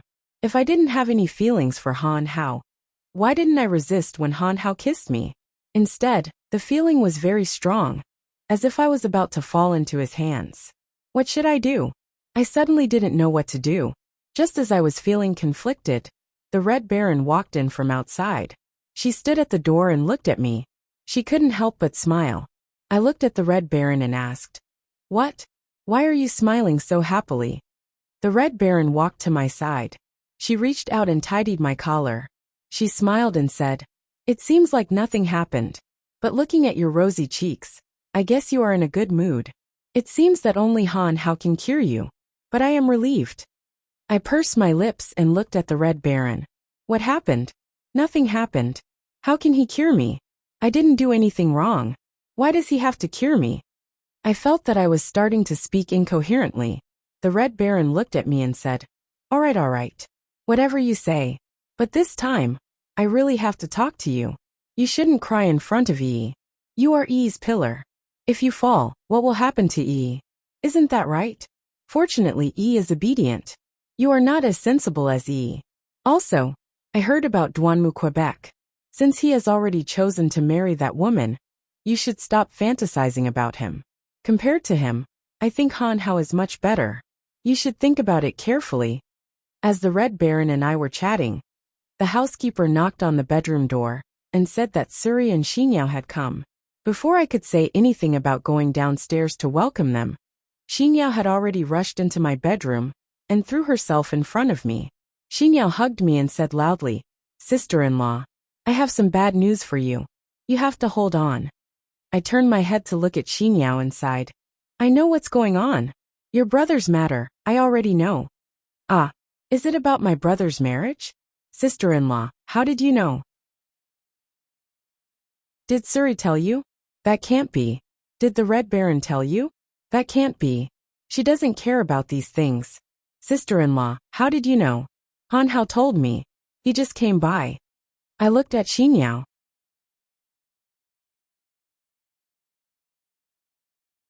Chapter 208. Xinyao nodded thoughtfully. All right, she said softly. Sister-in-law, you have to hold on. Don't be angry.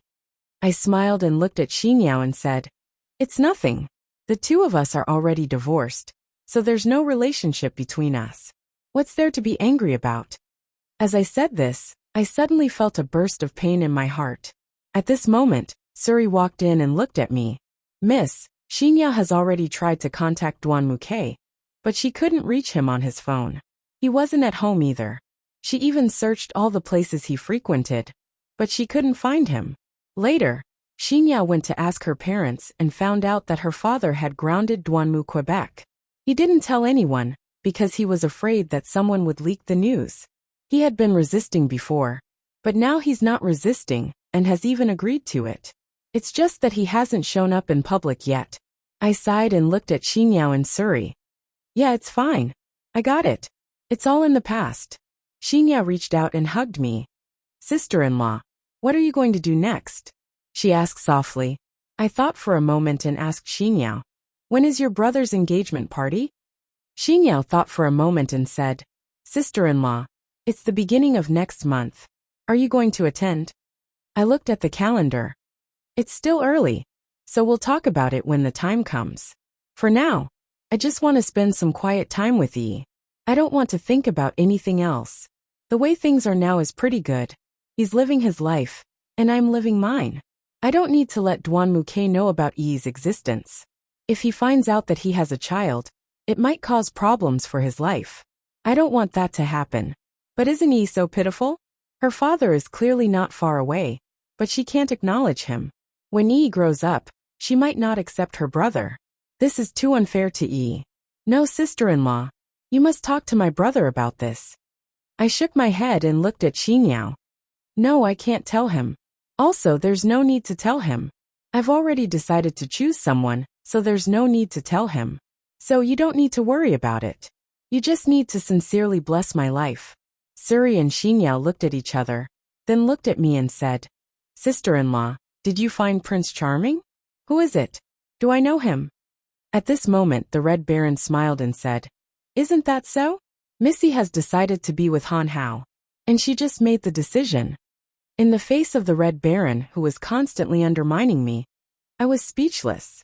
I could only smile and nod in agreement. Oh my God, sister-in-law, you've decided to be with Gij Han Hao? Although I still want you to be with Gij, I think it would be good for you to be with Gij Han Hao.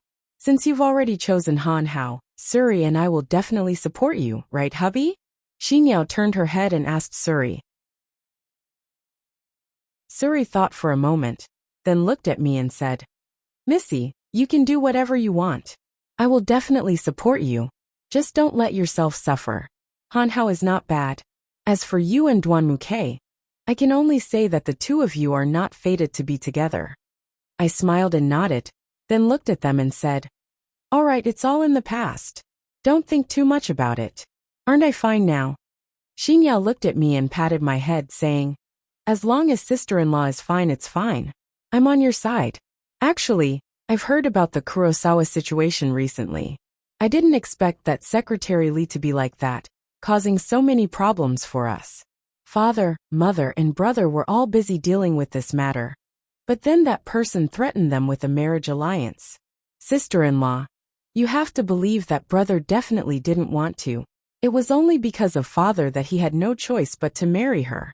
I believe that he still has you in his heart. After chatting with them briefly, Suri and Xinyao stayed at my house for dinner, and then left. After lunch, I took Yi for a stroll in the garden. When we got home, the task of taking care of the roses in the garden fell to me. I was very happy to do so. Yi liked this kind of life very much.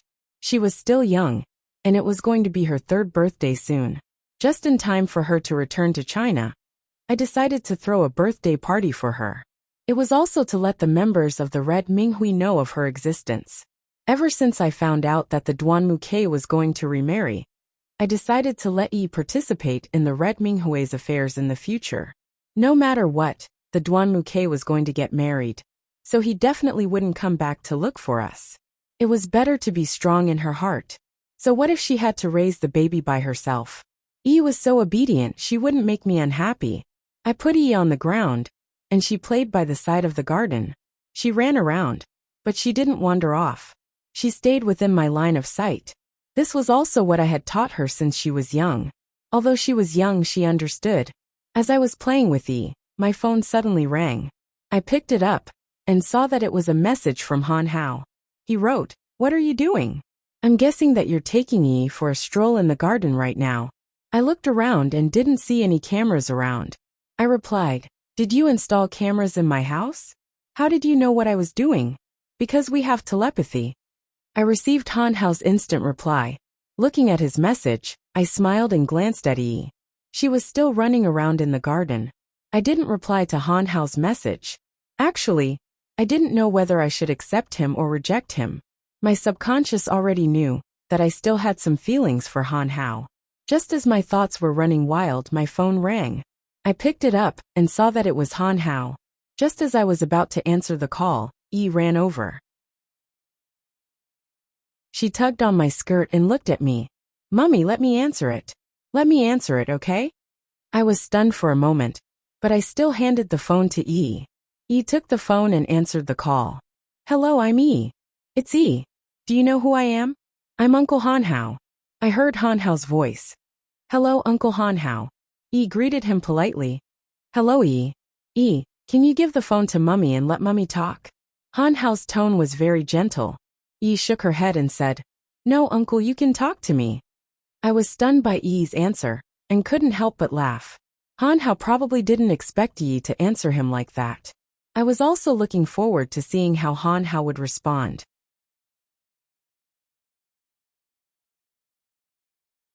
Chapter 209. After a while, Han Hao's voice came from the other end of the line. "Yi, since you came here, you haven't been to an amusement park, have you? There are a lot of fun things to do there, and there are a lot of children around Yi's age. Uncle can take Yi to the amusement park to play. Yi, do you want to go?" Yes, Yi wants to go." Unexpectedly, Yi agreed quickly. Han Hao continued, "Then Yi has to be a good girl and let Mommy talk, okay?" Yi nodded furiously. She held the phone in front of me and said anxiously, "Mommy, hurry up and pick up the phone." I nodded awkwardly and picked Yi up and took the phone. "You're quite good at coaxing children. Yi is so smart, yet you managed to coax her." I didn't know why, but Han Hao was so gentle to Yi, which made me quite happy. Han Hao said softly, "Haha, of course. Don't all children like amusement parks? Even though I've only met Yi once, I like her a lot." "So what you said just now was just to coax her? Or are you really going to take her to the amusement park?" "Of course, I'm a man of my word. You don't have to count the days, just tomorrow. I've checked the weather, and it's sunny. The temperature isn't too high either, so it's just right for a trip. You don't have to prepare anything. Just bring everything Yi needs. I'll come pick you up at 8 tomorrow morning, and we'll play for a day. If you're tired, there's a place nearby where you can rest. Don't worry, I've thought everything through." Hearing Han Hao's words, I was stunned. Could it be that he had been planning this for a long time? "Xiao Hao, you haven't been planning this for a long time, have you?" "It doesn't take a long time. When I saw Yi, I thought she was very cute. You don't usually want to go anywhere, so I thought I'd take her. Of course, I'll take you too." It seemed that his plan was very thorough. I nodded and said, "All right, thank you in advance. Ever since I came back, I really haven't taken Yi anywhere to play. It's my fault for neglecting her. Thank you for thinking of me." "Xiaoli, you don't have to be polite with me. I've already said that I'll definitely make you my woman. If you become my woman, then Yi will be my child. Of course, I'll treat her well. You don't have to think about it. Rest well tonight. I'll pick you up tomorrow." Then, Han Hao hung up the phone. I hugged Yi and Yi looked at me and whispered, "Mummy, is that uncle going to take us to the amusement park?" I hugged Yi and kissed her on the cheek. "Yeah, take Yi to play with that uncle tomorrow. That uncle will like Yi a lot. Yi has to like him too, okay? If Mummy likes him, then I'll like him too." Yi hugged me and kissed me back. Yi's words reminded me that maybe I really should let go of Duanmuke and accept Han Hao's love for me. He was a man I deserved. Now that I had nothing to worry about, it was time for me to pursue my own happiness. The next day, Han Hao appeared at my door early in the morning. When I carried Yi out, I saw that he was dressed very casually. He wore a white t-shirt, denim shorts, and skateboard shoes. He looked very youthful. Because I was going to take Yi out to play, I was dressed very casually. I didn't know when Yi would be carried, so it wasn't convenient for me to wear a skirt. When Han Hao saw that I was carrying a big bag, he quickly walked over to me and took the bag. Then, he quickly walked to the back seat and opened the door. Only then did I see that he had already placed a child seat in the back seat of his car. I raised my head and looked at him in disbelief. He smiled happily. I smiled and placed Yi in the child seat. Then, I sat in the front passenger seat. We started the journey to the amusement park. After driving for a while, I whispered to him, "Why did you want to install a child seat?" "Because I wanted to take Yi out to play, so I took the time to buy one. It just so happens that I'll be using it today. It seems that I've been quite proactive. Thank you for the trouble." I was very grateful to Han Hao. If Han Hao was doing all this to please me, then I was very happy. At least he didn't just love me, he also loved Yi. Just as my imagination was running wild, Han Hao whispered to me, "Oh right, Xiaoli, there's a black handbag on the back seat. There's a can of milk powder, and a pot of boiling hot water. I bought the milk powder from an imported supplies store. My friend recommended it, and said that it's good for children to drink, so I bought it. But there needs to be hot water, so I brought some hot water with me this morning. Oh right, there's a milk bottle too. They're all in that bag. Open it up and take a look." Hearing Han Hao say this, I reached out and took the black handbag he was talking about. I opened it up and saw that it really was full of baby supplies. Han Hao drove very steadily, so it shouldn't be a problem to make milk powder in the car. I took out the milk bottle and poured some milk powder and some hot water. Because I couldn't let Yi drink too hot, I tried my best to control the temperature suitable for her. It took me a long time to adjust the temperature, but I didn't notice at all. While I was focused on making the milk for Yi, Han Hao was also paying attention to me. I turned around and handed the milk bottle to Yi. She took the bottle and drank it in big gulps. After watching for a while, I was sure that she was fine, so I turned back. At this time, Han Hao looked at me and said, "Xiaoli, is it so troublesome to make milk powder for the baby?" I nodded and said to him, "This is considered the simplest. But when Yi was young, it was really difficult. But it's all good now. Yi can eat with a spoon by herself now, and she can tell me when she needs to go to the bathroom. It's a lot easier." At this time, Han Hao sighed and said softly to me, "Xiaoli, it's been hard on you. I'm very sorry that I wasn't by your side when you were at your toughest. But it's all good now. I can always be by your side. In the future, you can leave the matter of taking care of Yi to me." Hearing Han Hao say this, I felt very touched. I smiled and asked, "You've never taken care of a baby before. Do you know how to take care of a baby?" "I can learn this slowly. When you mixed the milk powder just now, I already knew how to do it. I just don't know what's the right temperature for the baby. When we get there, I'll go online and look it up. I'll also learn how to take care of the baby today. I'll try my best to make it easier for you. Xiaoli, don't feel pressured. I'll take care of you in the future."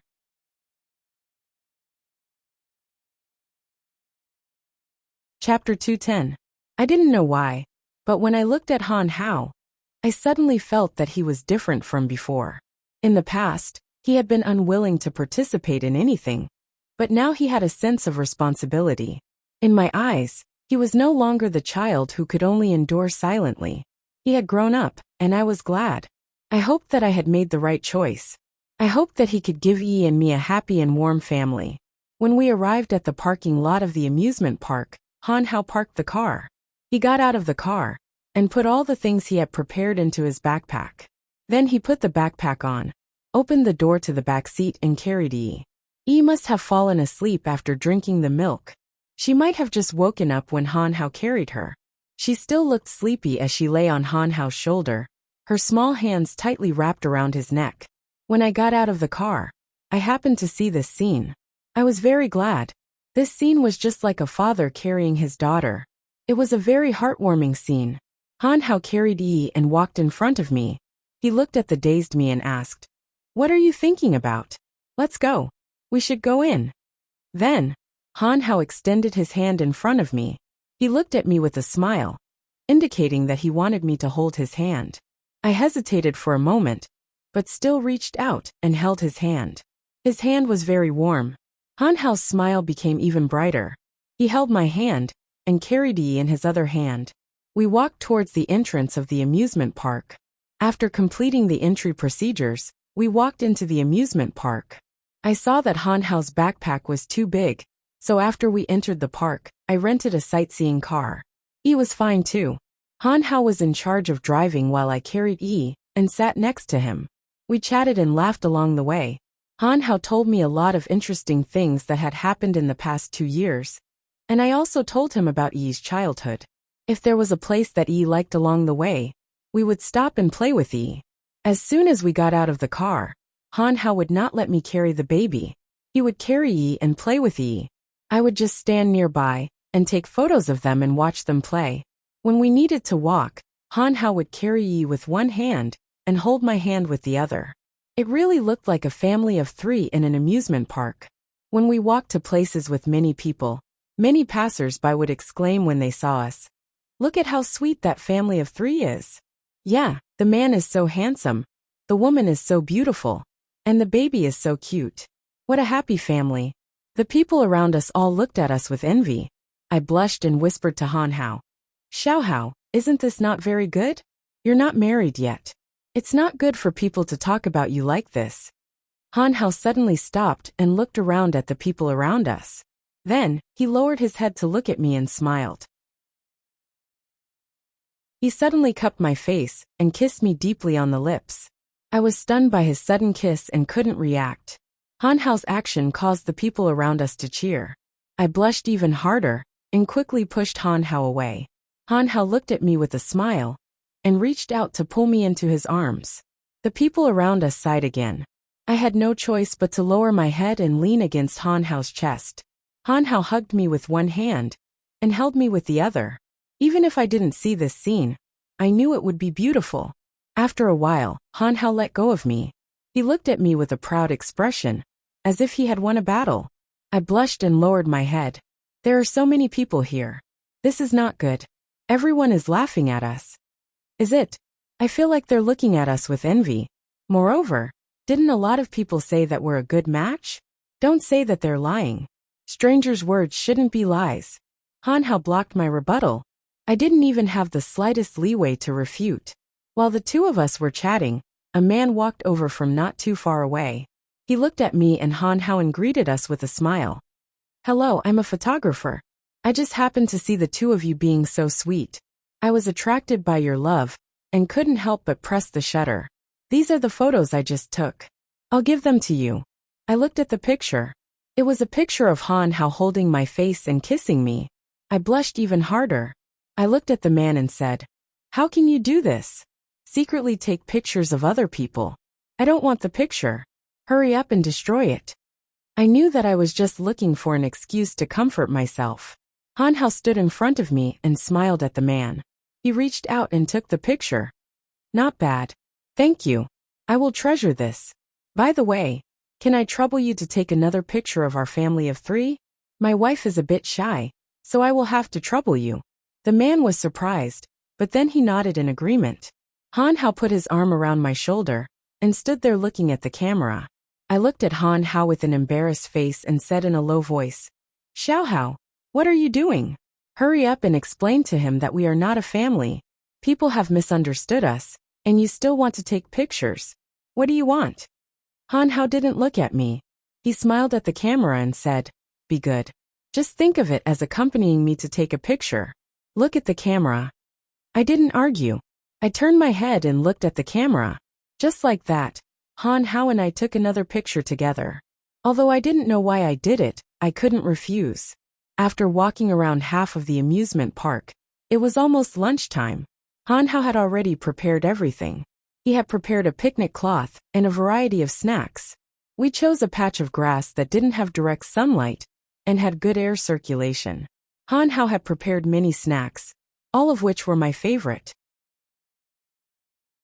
Han Hao had just finished his work when he took Yi from my arms and a milk bottle from his bag. He squeezed out a little and tasted it before feeding Yi.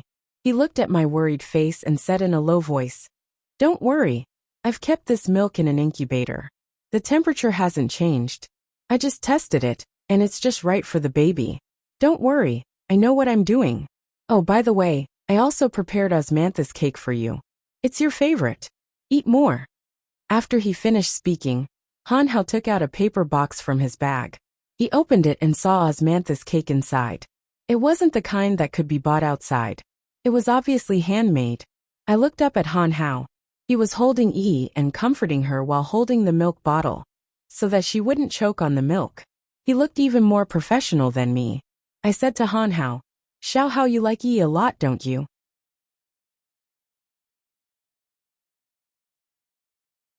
Chapter 211. As Han Hao comforted Yi, he looked at me and said, "Of course. Yi is so cute. You know, this is my first time taking care of a child. I thought it would be difficult for Yi, but I was wrong. Yi and I hit it off very well. I like Yi very much." I reached out to take the photo and looked at it again and again. From a stranger's point of view, Han Hao, Yi, and I really looked like a family. Was this a hint to me? Seeing that Han Hao was really good to Yi, I was very comforted.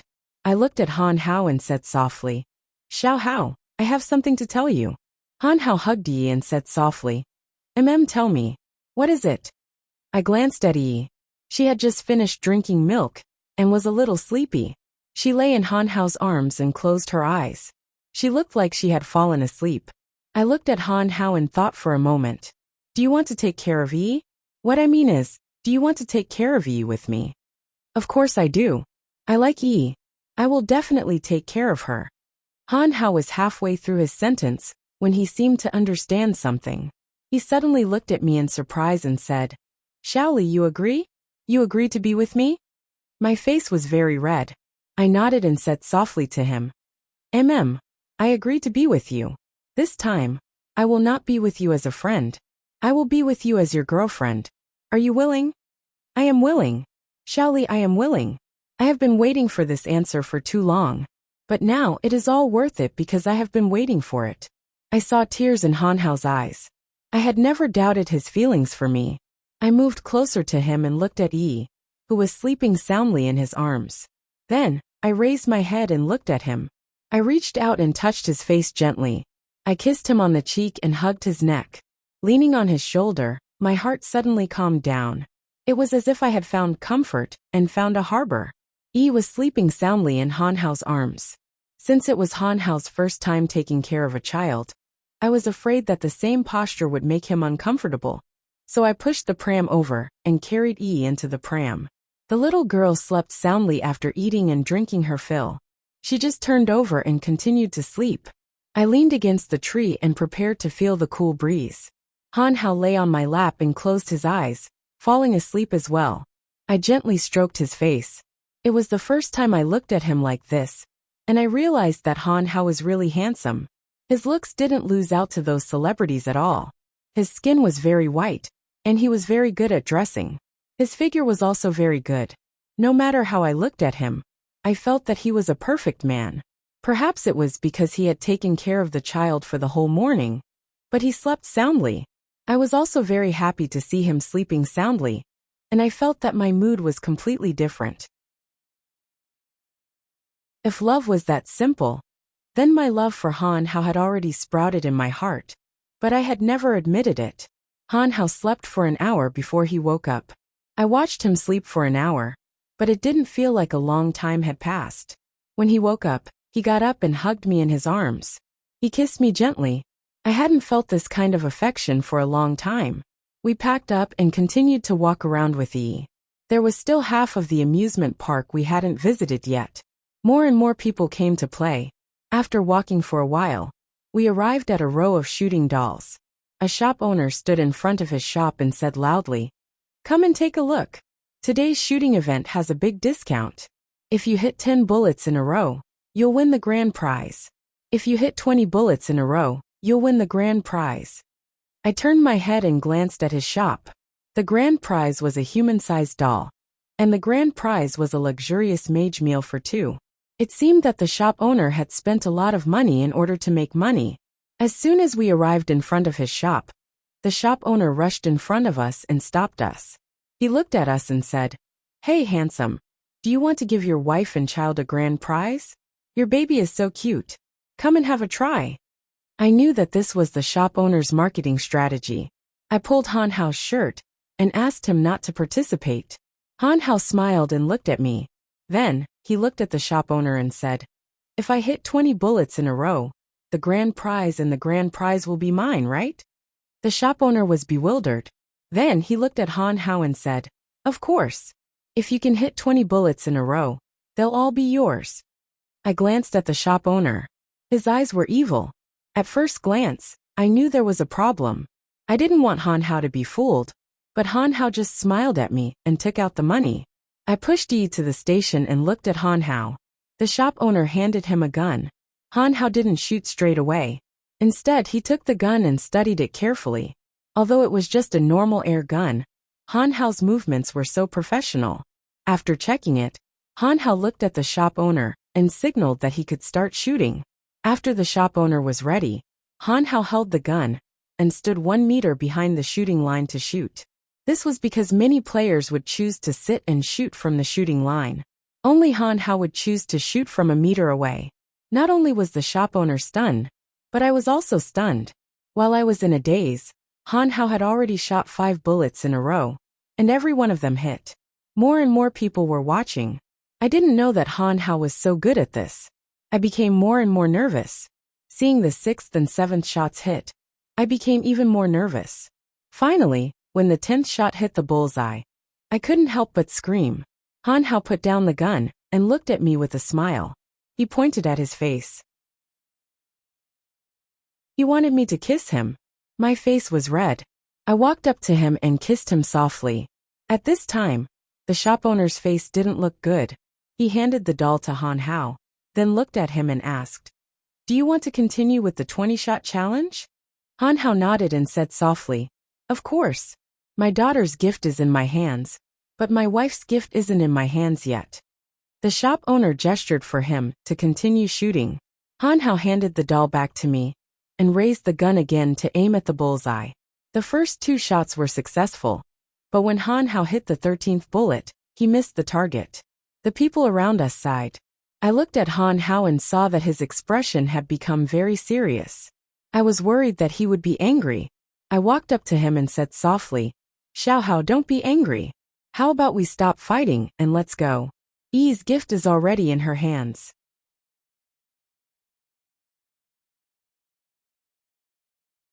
Chapter 212. At this time, the boss looked at Han Hao with a proud face and said, "How was it? Young man, you missed the target. Do you want to continue?" Looking at his expression, it was clear that he had done something. I was a bit angry. I was about to argue with him, but Han Hao stopped me. Han Hao took out 100 yuan from his pocket and handed it to the boss. Han Hao smiled and said, "Just now, it was indeed my mistake. This time it won't happen again. I still want to continue to challenge 20 consecutive shots. I also want everyone here to be my witness. If during this time, someone deliberately made a mistake, I also want everyone to be my witness." Since Han Hao said this, it was clear that he already knew that the boss had done something. Many people present agreed in unison that Han Hao would be his witness. I looked at the boss and saw that his expression wasn't very good. I looked at Han Hao and was still worried about him. In fact, it didn't really matter if he ate a big meal or not. I just didn't want him to suffer this kind of grievance. Han Hao also realized that I was worried about him. He walked in front of me and gently patted my head and smiled at me.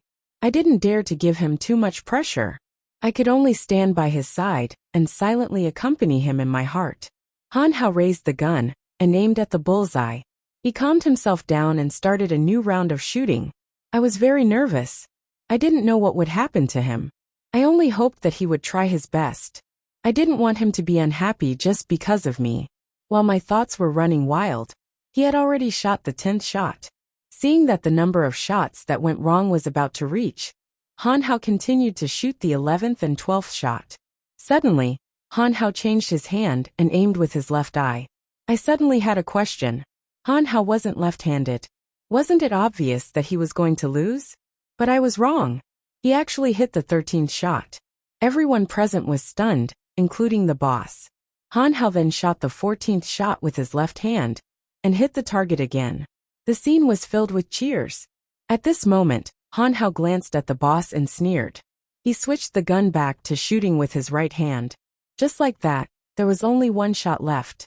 The surroundings suddenly became very quiet. Everyone was looking forward to the 20th shot. At this moment, Han Hao walked to the boss and said something. The boss's expression became very surprised. Han Hao walked back to his original position and beautifully shot the last bullet. The scene was filled with cheers. Only the boss was left paralyzed on the ground, with an expression of disbelief. I walked to Han Hao's side and hugged him tightly. Han Hao gently stroked my hair and said softly, "Silly, I made you worry. Be good. It's over. Let's take the prize and leave." I nodded and looked at Han Hao. He smiled brightly. Han Hao walked to the boss and looked at him with a smile. The boss reluctantly handed the French meal voucher to Han Hao.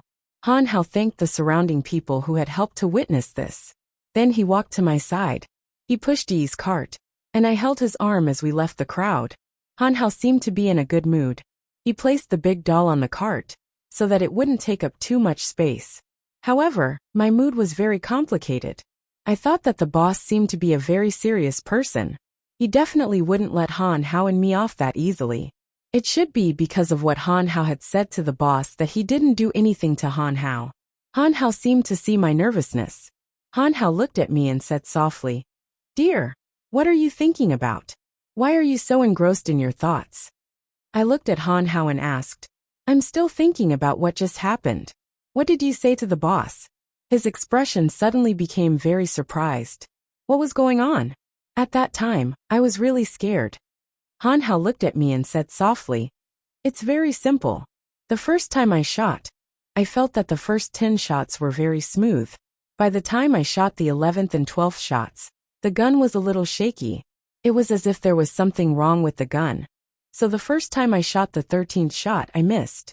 After I shot the remaining 7 shots, it was obvious that I didn't have that feeling.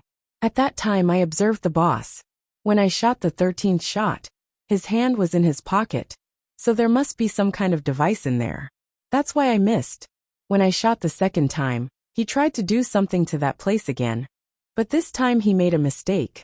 I changed my hand and held the gun very steadily, and I got a very good result.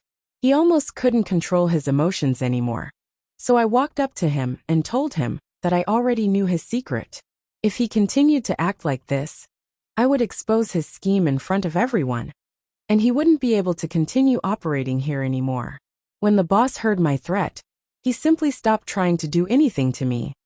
Han Hao sighed and said, "What happened was very simple. When I shot the 13th shot, I clearly felt that the first 10 shots were very smooth. So after you changed your hand, why did you change your hand again? You changed it back and forth 2 or 3 times. I still didn't understand." Han Hao smiled and said, "Because I was just putting on a show. I haven't used both hands in a long time. Although I'm a little rusty, the results are pretty good. I'm very satisfied, so I'm in a very good mood right now." Han Hao's smile was very bright. "So you knew how to do it before? But why are you so good at it?" "Well, it's kind of my hobby. When I was 15, I started researching equipment. If I told you that I did it for work, you wouldn't believe me. But Suri and I are actually quite similar. I'm more like Xiao Kei's personal bodyguard." Although Xiao Kei and I are good friends who grew up together, we have different statuses. So when I'm with Xiao Kei, I'll carry a gun on me. Of course, I won't let you guys find out. I also have a gun in my car, and I have a gun workshop at home. So, things like air guns are considered child's play for me. Hearing Han Hao's words, I was a little surprised. I didn't expect him to be doing something so dangerous, but I felt even more pity for him. I pitied him for always thinking about others, and never himself. I looked at Han Hao's somewhat disappointed face. I hugged his arm tightly and whispered to him, Xiao Hao, in the future, don't feel inferior because of this. In the future, you are you. You are a good man, and a very responsible one at that.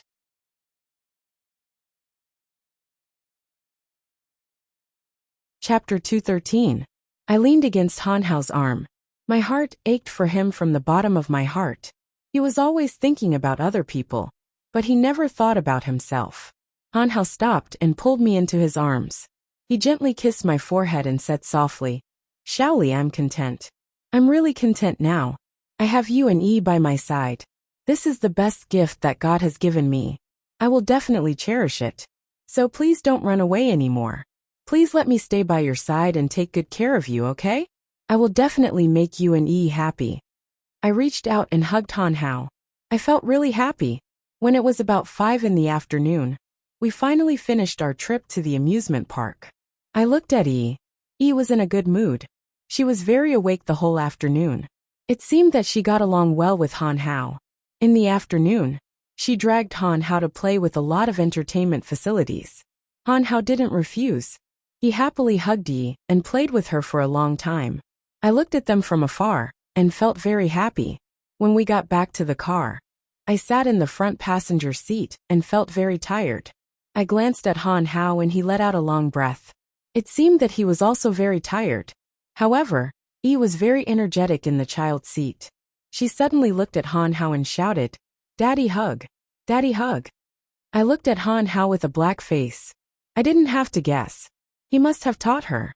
Han Hao looked at me and smiled awkwardly. I looked at him and asked softly, "Did you teach her?" I turned to look at Yi. She was still shouting loudly for her daddy to hug her. Han Hao didn't have a choice. He got out of the car and opened the door to carry Yi out of the child seat. Then he looked at me and said softly, "Shaoli, Yi wants me to carry her. I can't drive. I'll have to trouble you to drive back." I nodded and sat in the driver's seat. Han Hao carried Yi and sat in the front passenger seat. I turned to look at Yi. Yi stopped making a fuss and hugged Han Hao's neck tightly. That coquettish look was too much like a daughter acting coquettishly with her father. I looked at Han Hao with disdain. Han Hao smiled and said to me, "No choice. Yi is like me." I didn't know what to do with his nonsensical answer. However, I wasn't angry. I was happy that Yi liked him. Since Han Hao treated Yi like her father, then he could do whatever he wanted. We started driving back because I received a call from my mother saying that the Red Baron, Suri, and Xinya were going to eat at home today. Han Hao and I didn't eat outside. The road back was smooth, and I didn't feel tired driving. On the other hand, Han Hao was playing with Yi the whole time. Yi obviously didn't feel tired even after sleeping. She didn't know how tired her father Han Hao was. I felt sorry for him. I looked at Yi with a serious expression and said, "Yi, you're not being good right now. Look at how tired your uncle Han Hao is. Be good, let him sleep for a while." Yi suddenly looked at me seriously and said loudly, "It's Daddy. It's Daddy." I didn't think that a title would make her so serious.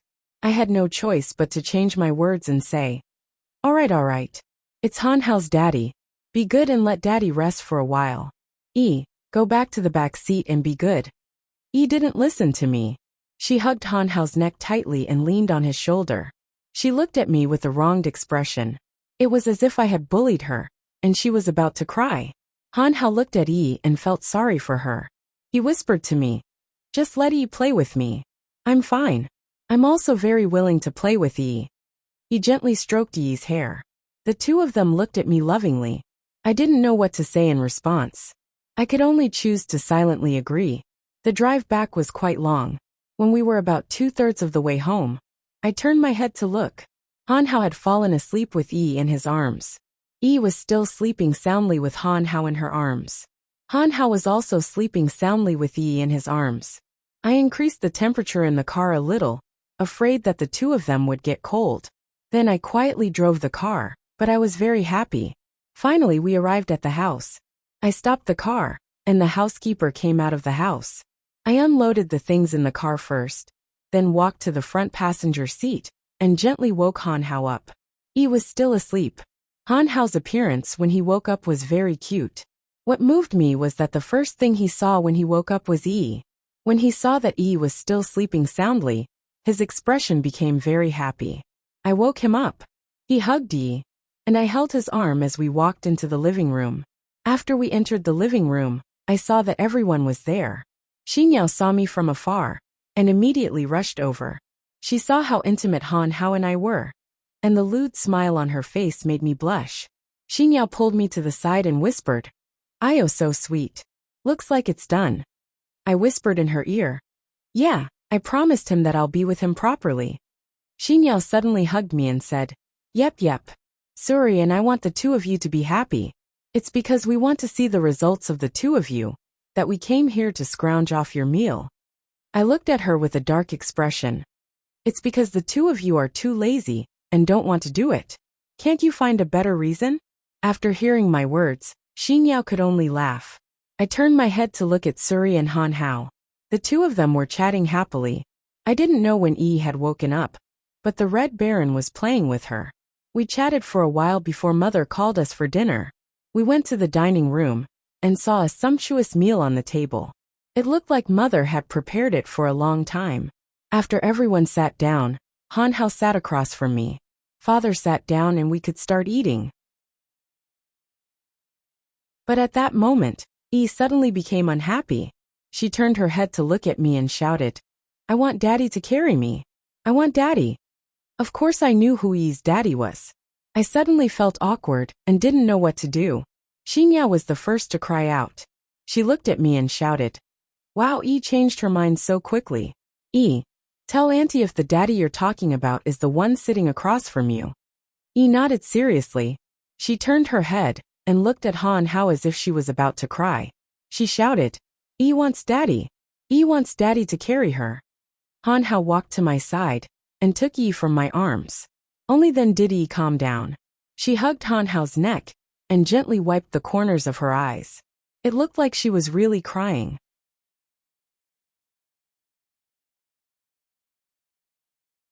Chapter 214. At this moment, my mother looked at me and asked softly, "What's going on with Xiaoli?" I looked at my mother, trying to think of how to phrase my words.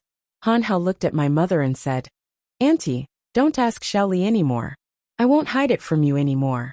Actually, I've liked Xiaoli for a long time. Before she married the Duanmuke, I already liked her. When she was preparing to divorce the Duanmuke, I thought that I would be able to get Xiaoli, but she rejected me at the time.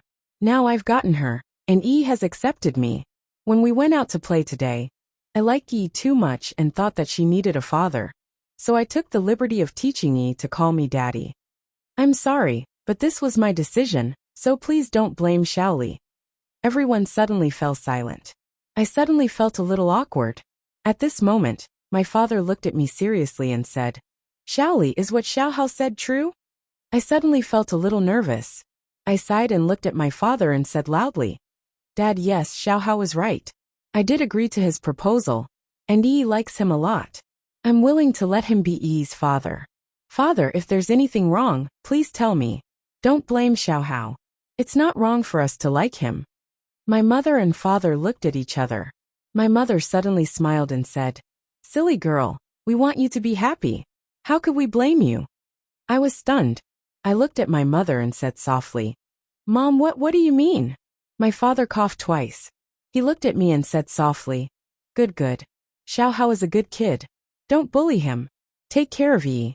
If you really can't take care of her, tell us. The family will definitely support you."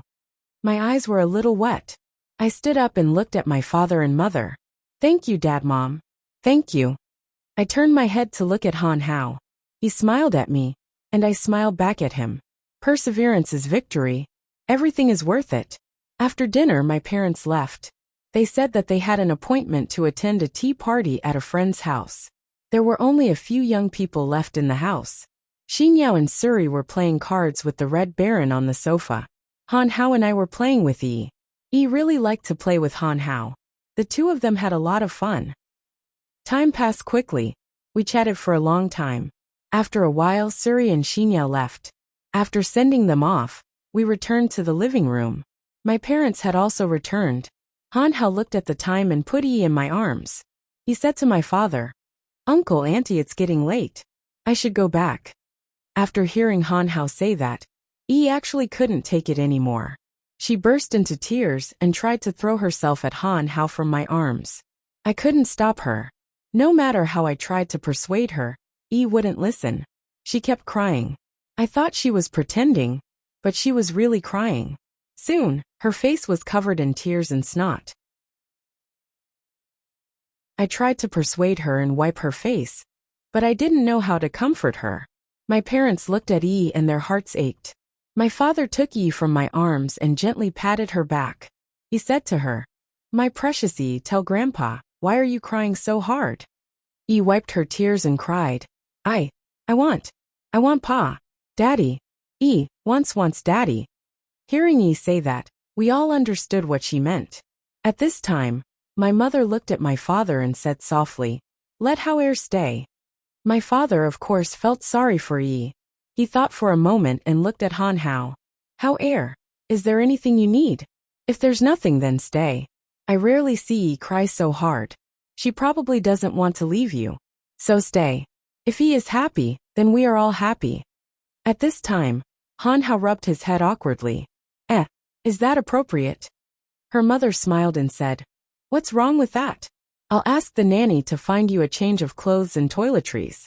You can stay here tonight. It's rare that my precious granddaughter likes you so much, so you should accompany her." "Thank you, Auntie. Thank you, Uncle."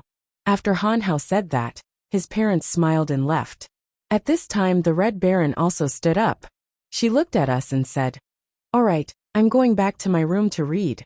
In front of the baby, the two of you should control yourselves. If you really can't, then send Yi to my room. Remember to take safety precautions. Of course, it's fine if you don't do it. I don't think Yi would mind having a little brother or sister." With that, the Red Baron left with a smirk, leaving Han Hao and I in a mess in the living room. In the end, I went to the guest rooms on the second and first floor to check one by one. As I expected, all the rooms were closed and couldn't be opened at all. I could only give up. I thought about letting Han Hao and Yi sleep in my room, while I squeezed in with the Red Baron for the whole night. In the end, when I knocked on the Red Baron's door, the Red Baron actually told me that she had a cold and wasn't feeling well. She bluntly rejected me. It seemed that they were hinting that I would have to spend the night in the same room as Han Hao. Although it was very awkward, I still accepted the reality. When I returned to the bedroom, I only saw Yi playing happily in the children's playground that I had arranged for her. The sound of running water came from the bathroom. It seemed that Han Hao was taking a shower.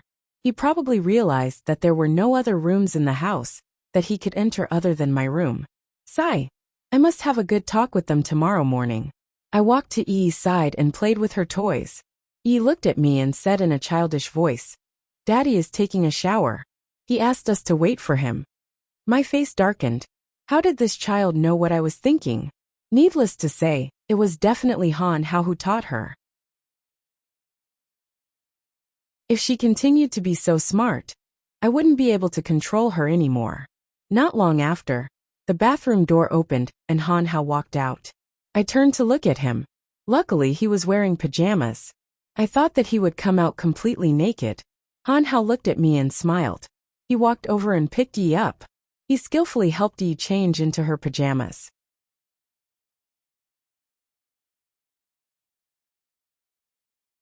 Chapter 215. Han Hao carried Yi to the bed. He patted her gently as he told her a story. Yi was well behaved. She laid in Han Hao's arms and closed her eyes. Han Hao glanced at me and gestured for me to quickly wash up. I nodded and took out a change of clothes from the wardrobe and walked into the bathroom. Actually, my heart was still very complicated. Although I had already agreed to be Han Hao's girlfriend, it wasn't good for us to sleep together right after we decided to be together. After taking a shower, I stood naked in front of the mirror. I carefully studied my reflection in the mirror. Although I had given birth to Yi, my figure hadn't gone out of shape. I had taken good care of myself. I didn't look like a mother anymore. I put on my pajamas and stood at the bathroom door. I sighed and decided to open the door and walk out. I'd better let nature take its course. I pushed the door open and walked out of the bathroom. Han Hao was still lying on the bed with Yi in his arms. I glanced at Yi and saw that she had already fallen asleep. Han Hao was still lying next to Yi and gently patting her. I walked over, and afraid that I would wake Yi up, I quietly climbed onto the bed. Actually, I never let Yi sleep next to me, because I was afraid that I would crush her if I slept too deeply. I always carried her to her own cradle to sleep.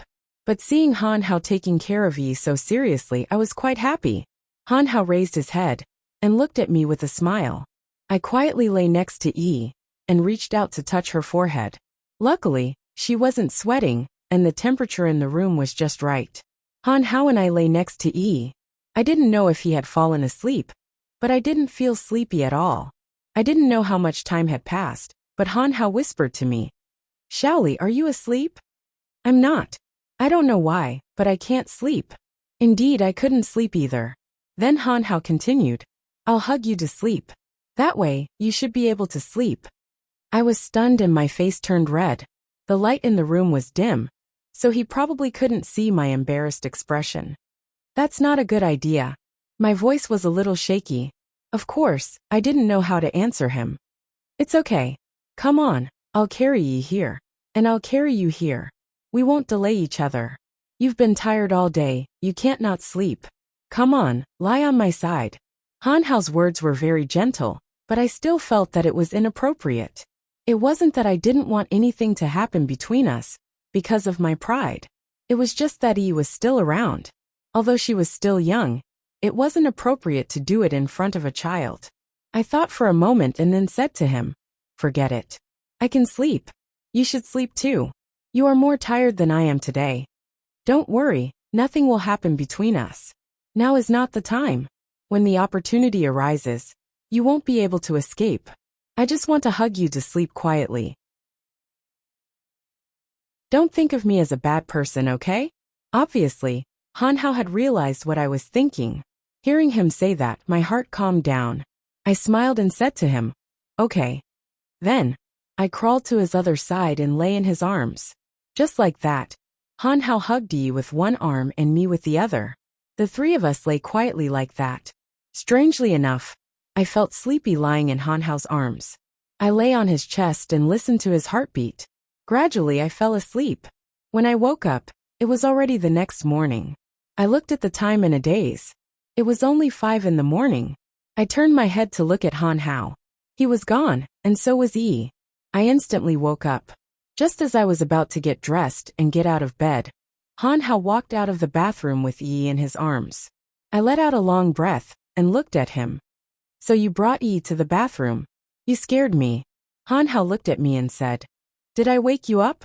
Yi just woke up and wanted to go to the bathroom. She woke me up, so I took her to the bathroom. I didn't expect you to wake up too. Go back to sleep. It's still early. Then, Han Hao carried Yi to her little bed. He stood by the bed and coaxed her for a while. Yi fell asleep. Then, Han Hao climbed onto the bed and lay down. He gestured for me to lie down too. I hesitated for a moment, but still lay down next to him. Han Hao turned around and hugged me. I suddenly felt nervous, and my face was a little red.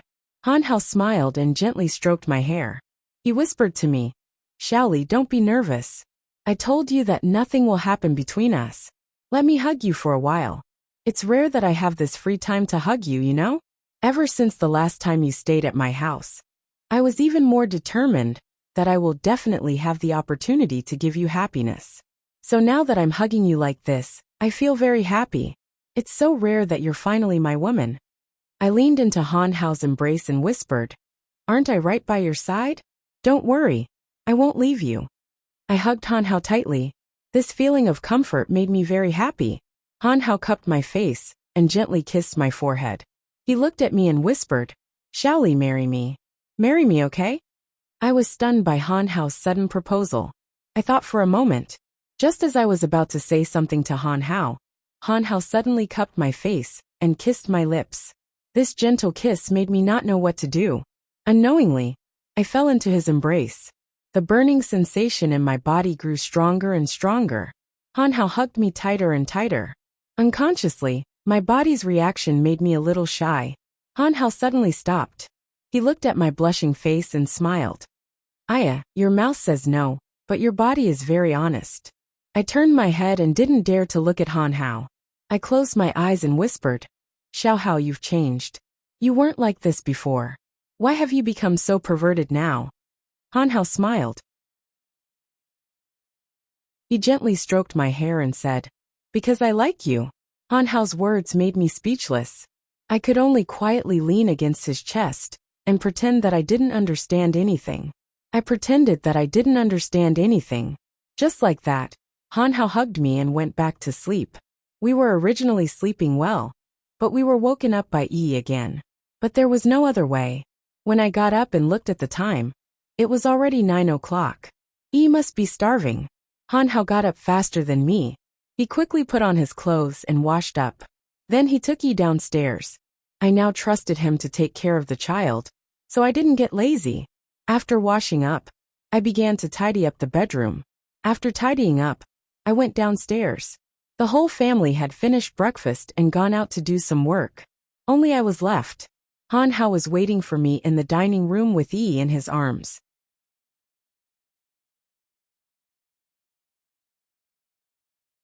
Chapter 216. I sat next to Han Hao. He pushed the breakfast in front of me for me to eat while he held Yi and fed her. He also taught Yi how to use a spoon and chopsticks. Han Hao must be a very responsible father. After a while, Han Hao looked at me and smiled. Dear, the weather looks good today. Do you have any plans today? I thought for a moment and asked, Aren't you busy in Kurosawa today? There should be a lot of things to do in Kurosawa. Han Hao shook his head and said, It's fine. There are so many people in the club. It's fine if you don't need me. Besides, I have more important things to do now. I have to spend time with my wife and child. Isn't that right, Yi? Han Hao hugged Yi and kissed Yi's face. Yi hugged Han Hao's neck and kissed his face. I wasn't used to seeing the father and son act so intimately in front of me. I thought for a moment and asked Han Hao, Is it really fine? Han Hao nodded and smiled at me. Of course it's fine. Hurry up and tell me. Where do you want me to go with you today? I'm willing to go anywhere.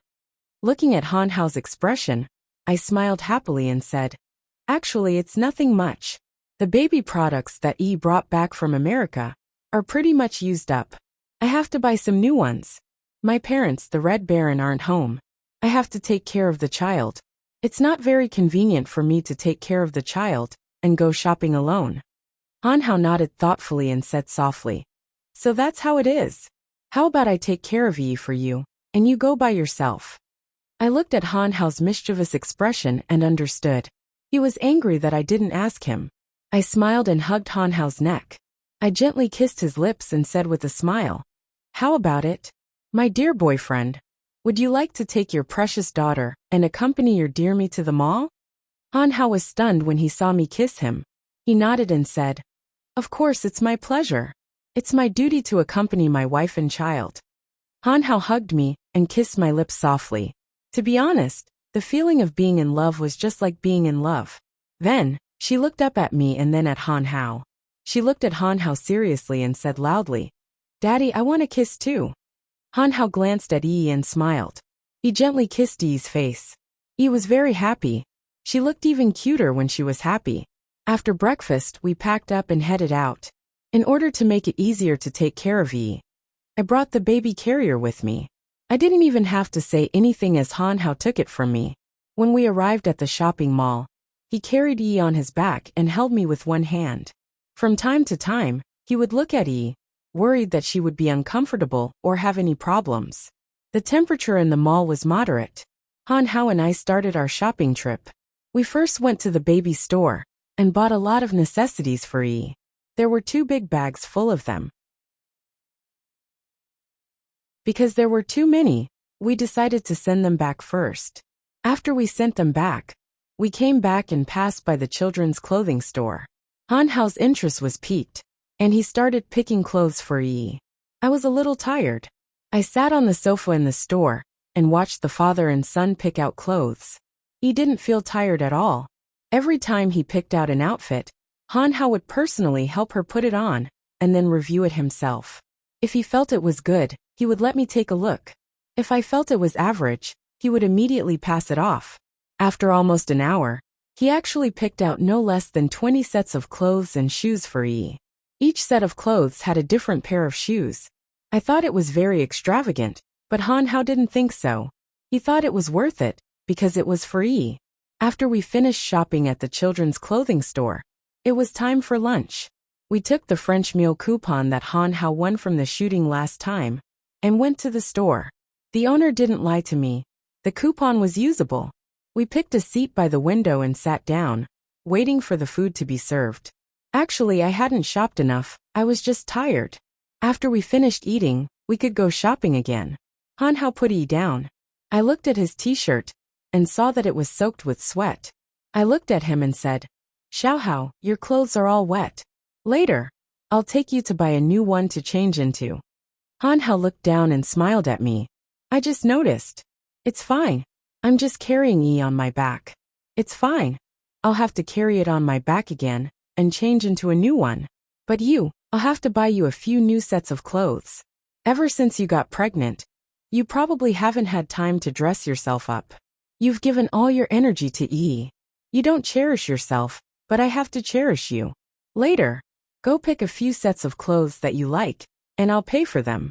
Don't fight with me because you're my woman." Han Hao smiled and stroked my hair. I'm not like before anymore. I don't have to go out to meet other people. And I don't have to dress myself up all the time. I just have to take care of E. Now, I have to take care of you. That's enough. I don't want to care about other things. You see, ever since I came back, I'm not allowed to do Red Minghui's work anymore. I'm quite free. That's because Uncle wants you to rest well. Everyone knows how good you are at work. Don't even think about slacking off, silly. I don't want you to be so tired. It's just that right now, I don't earn as much as you do." Han Hao sighed. I looked at Han Hao. I understood what he meant. I smiled and said to him, "Darling, you earned that money with your own ability. But what about me? You can say that I'm supported by my family. I can't compare to you. In the future, I'll find a job that relies on my own effort to earn money. That way I can share your burden. What do you think?" Han Hao shook his head. He looked at me and said, "How could I bear to let you work so hard? Don't worry, your husband is very capable. I'll definitely take good care of you and the baby. Don't worry." Just as Han Hao and I were chatting, the sound of an ear-piercing quarrel came from the entrance of the restaurant. I looked in the direction of the sound, and saw a fashionably dressed woman standing there with her hands on her waist. She was pointing at the greeter at the entrance and cursing. Her appearance and dress didn't look out of place at all.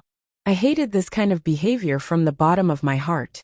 Most of the people who could dine in this kind of high-end restaurant were people of high status. But it was the first time I saw someone who had no manners like this. But then, I saw a person who I would never forget for the rest of my life.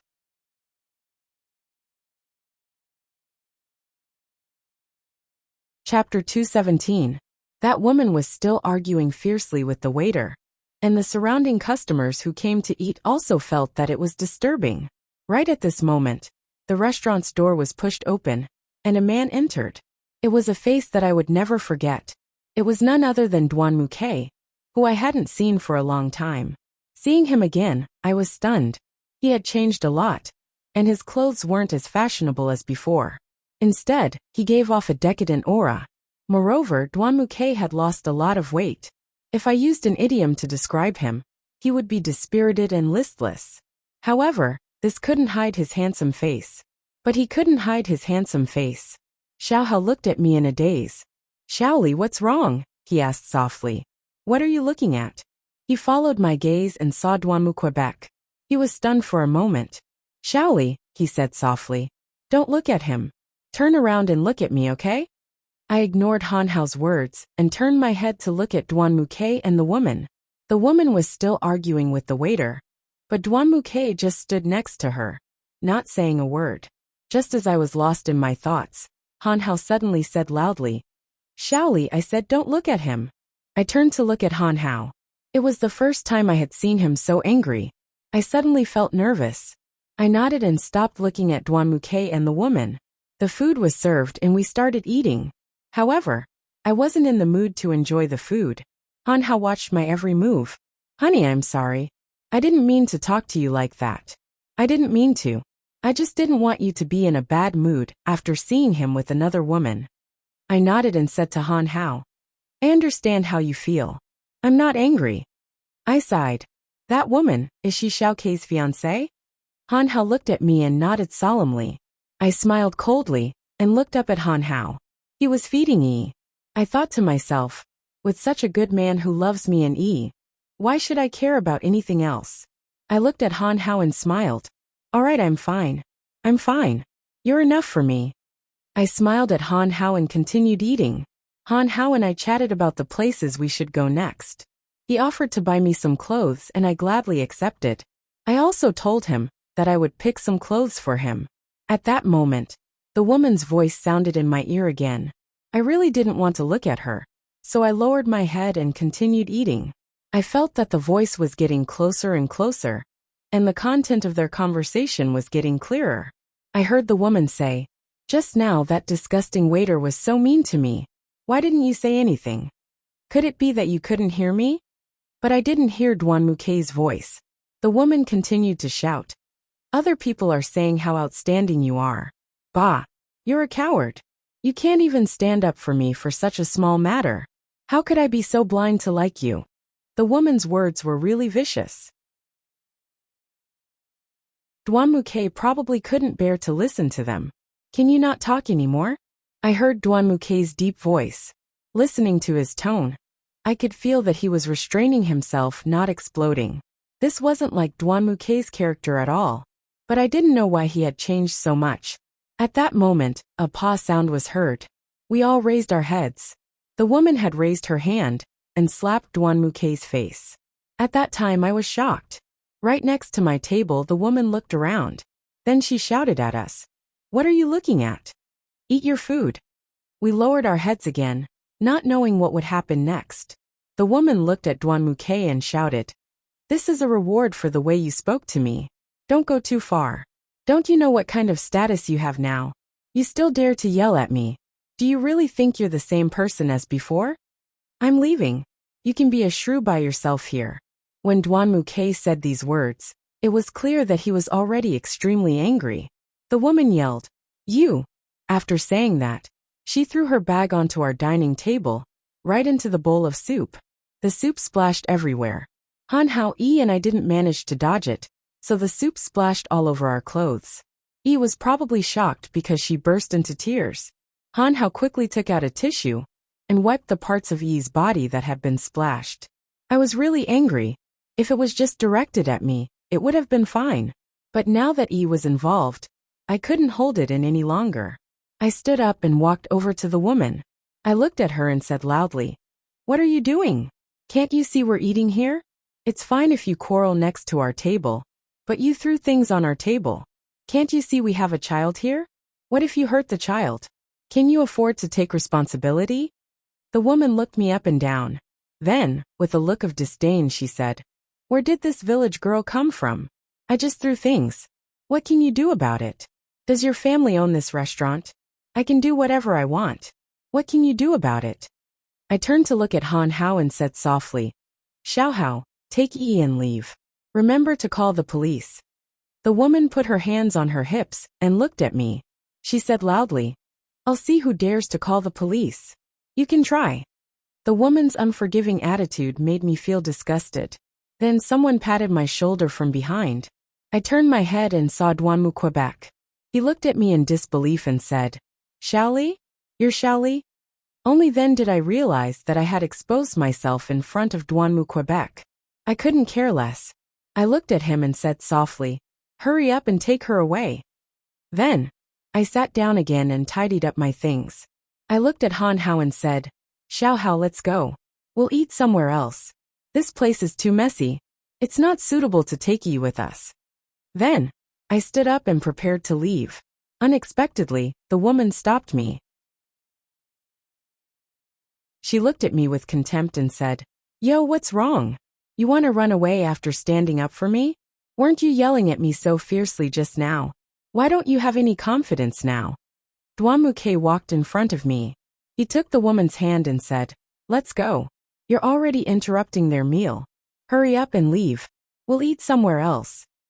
You're tuning in to the Earbook Haven YouTube channel. Don't forget to subscribe and join us on this journey to catch the most captivating stories.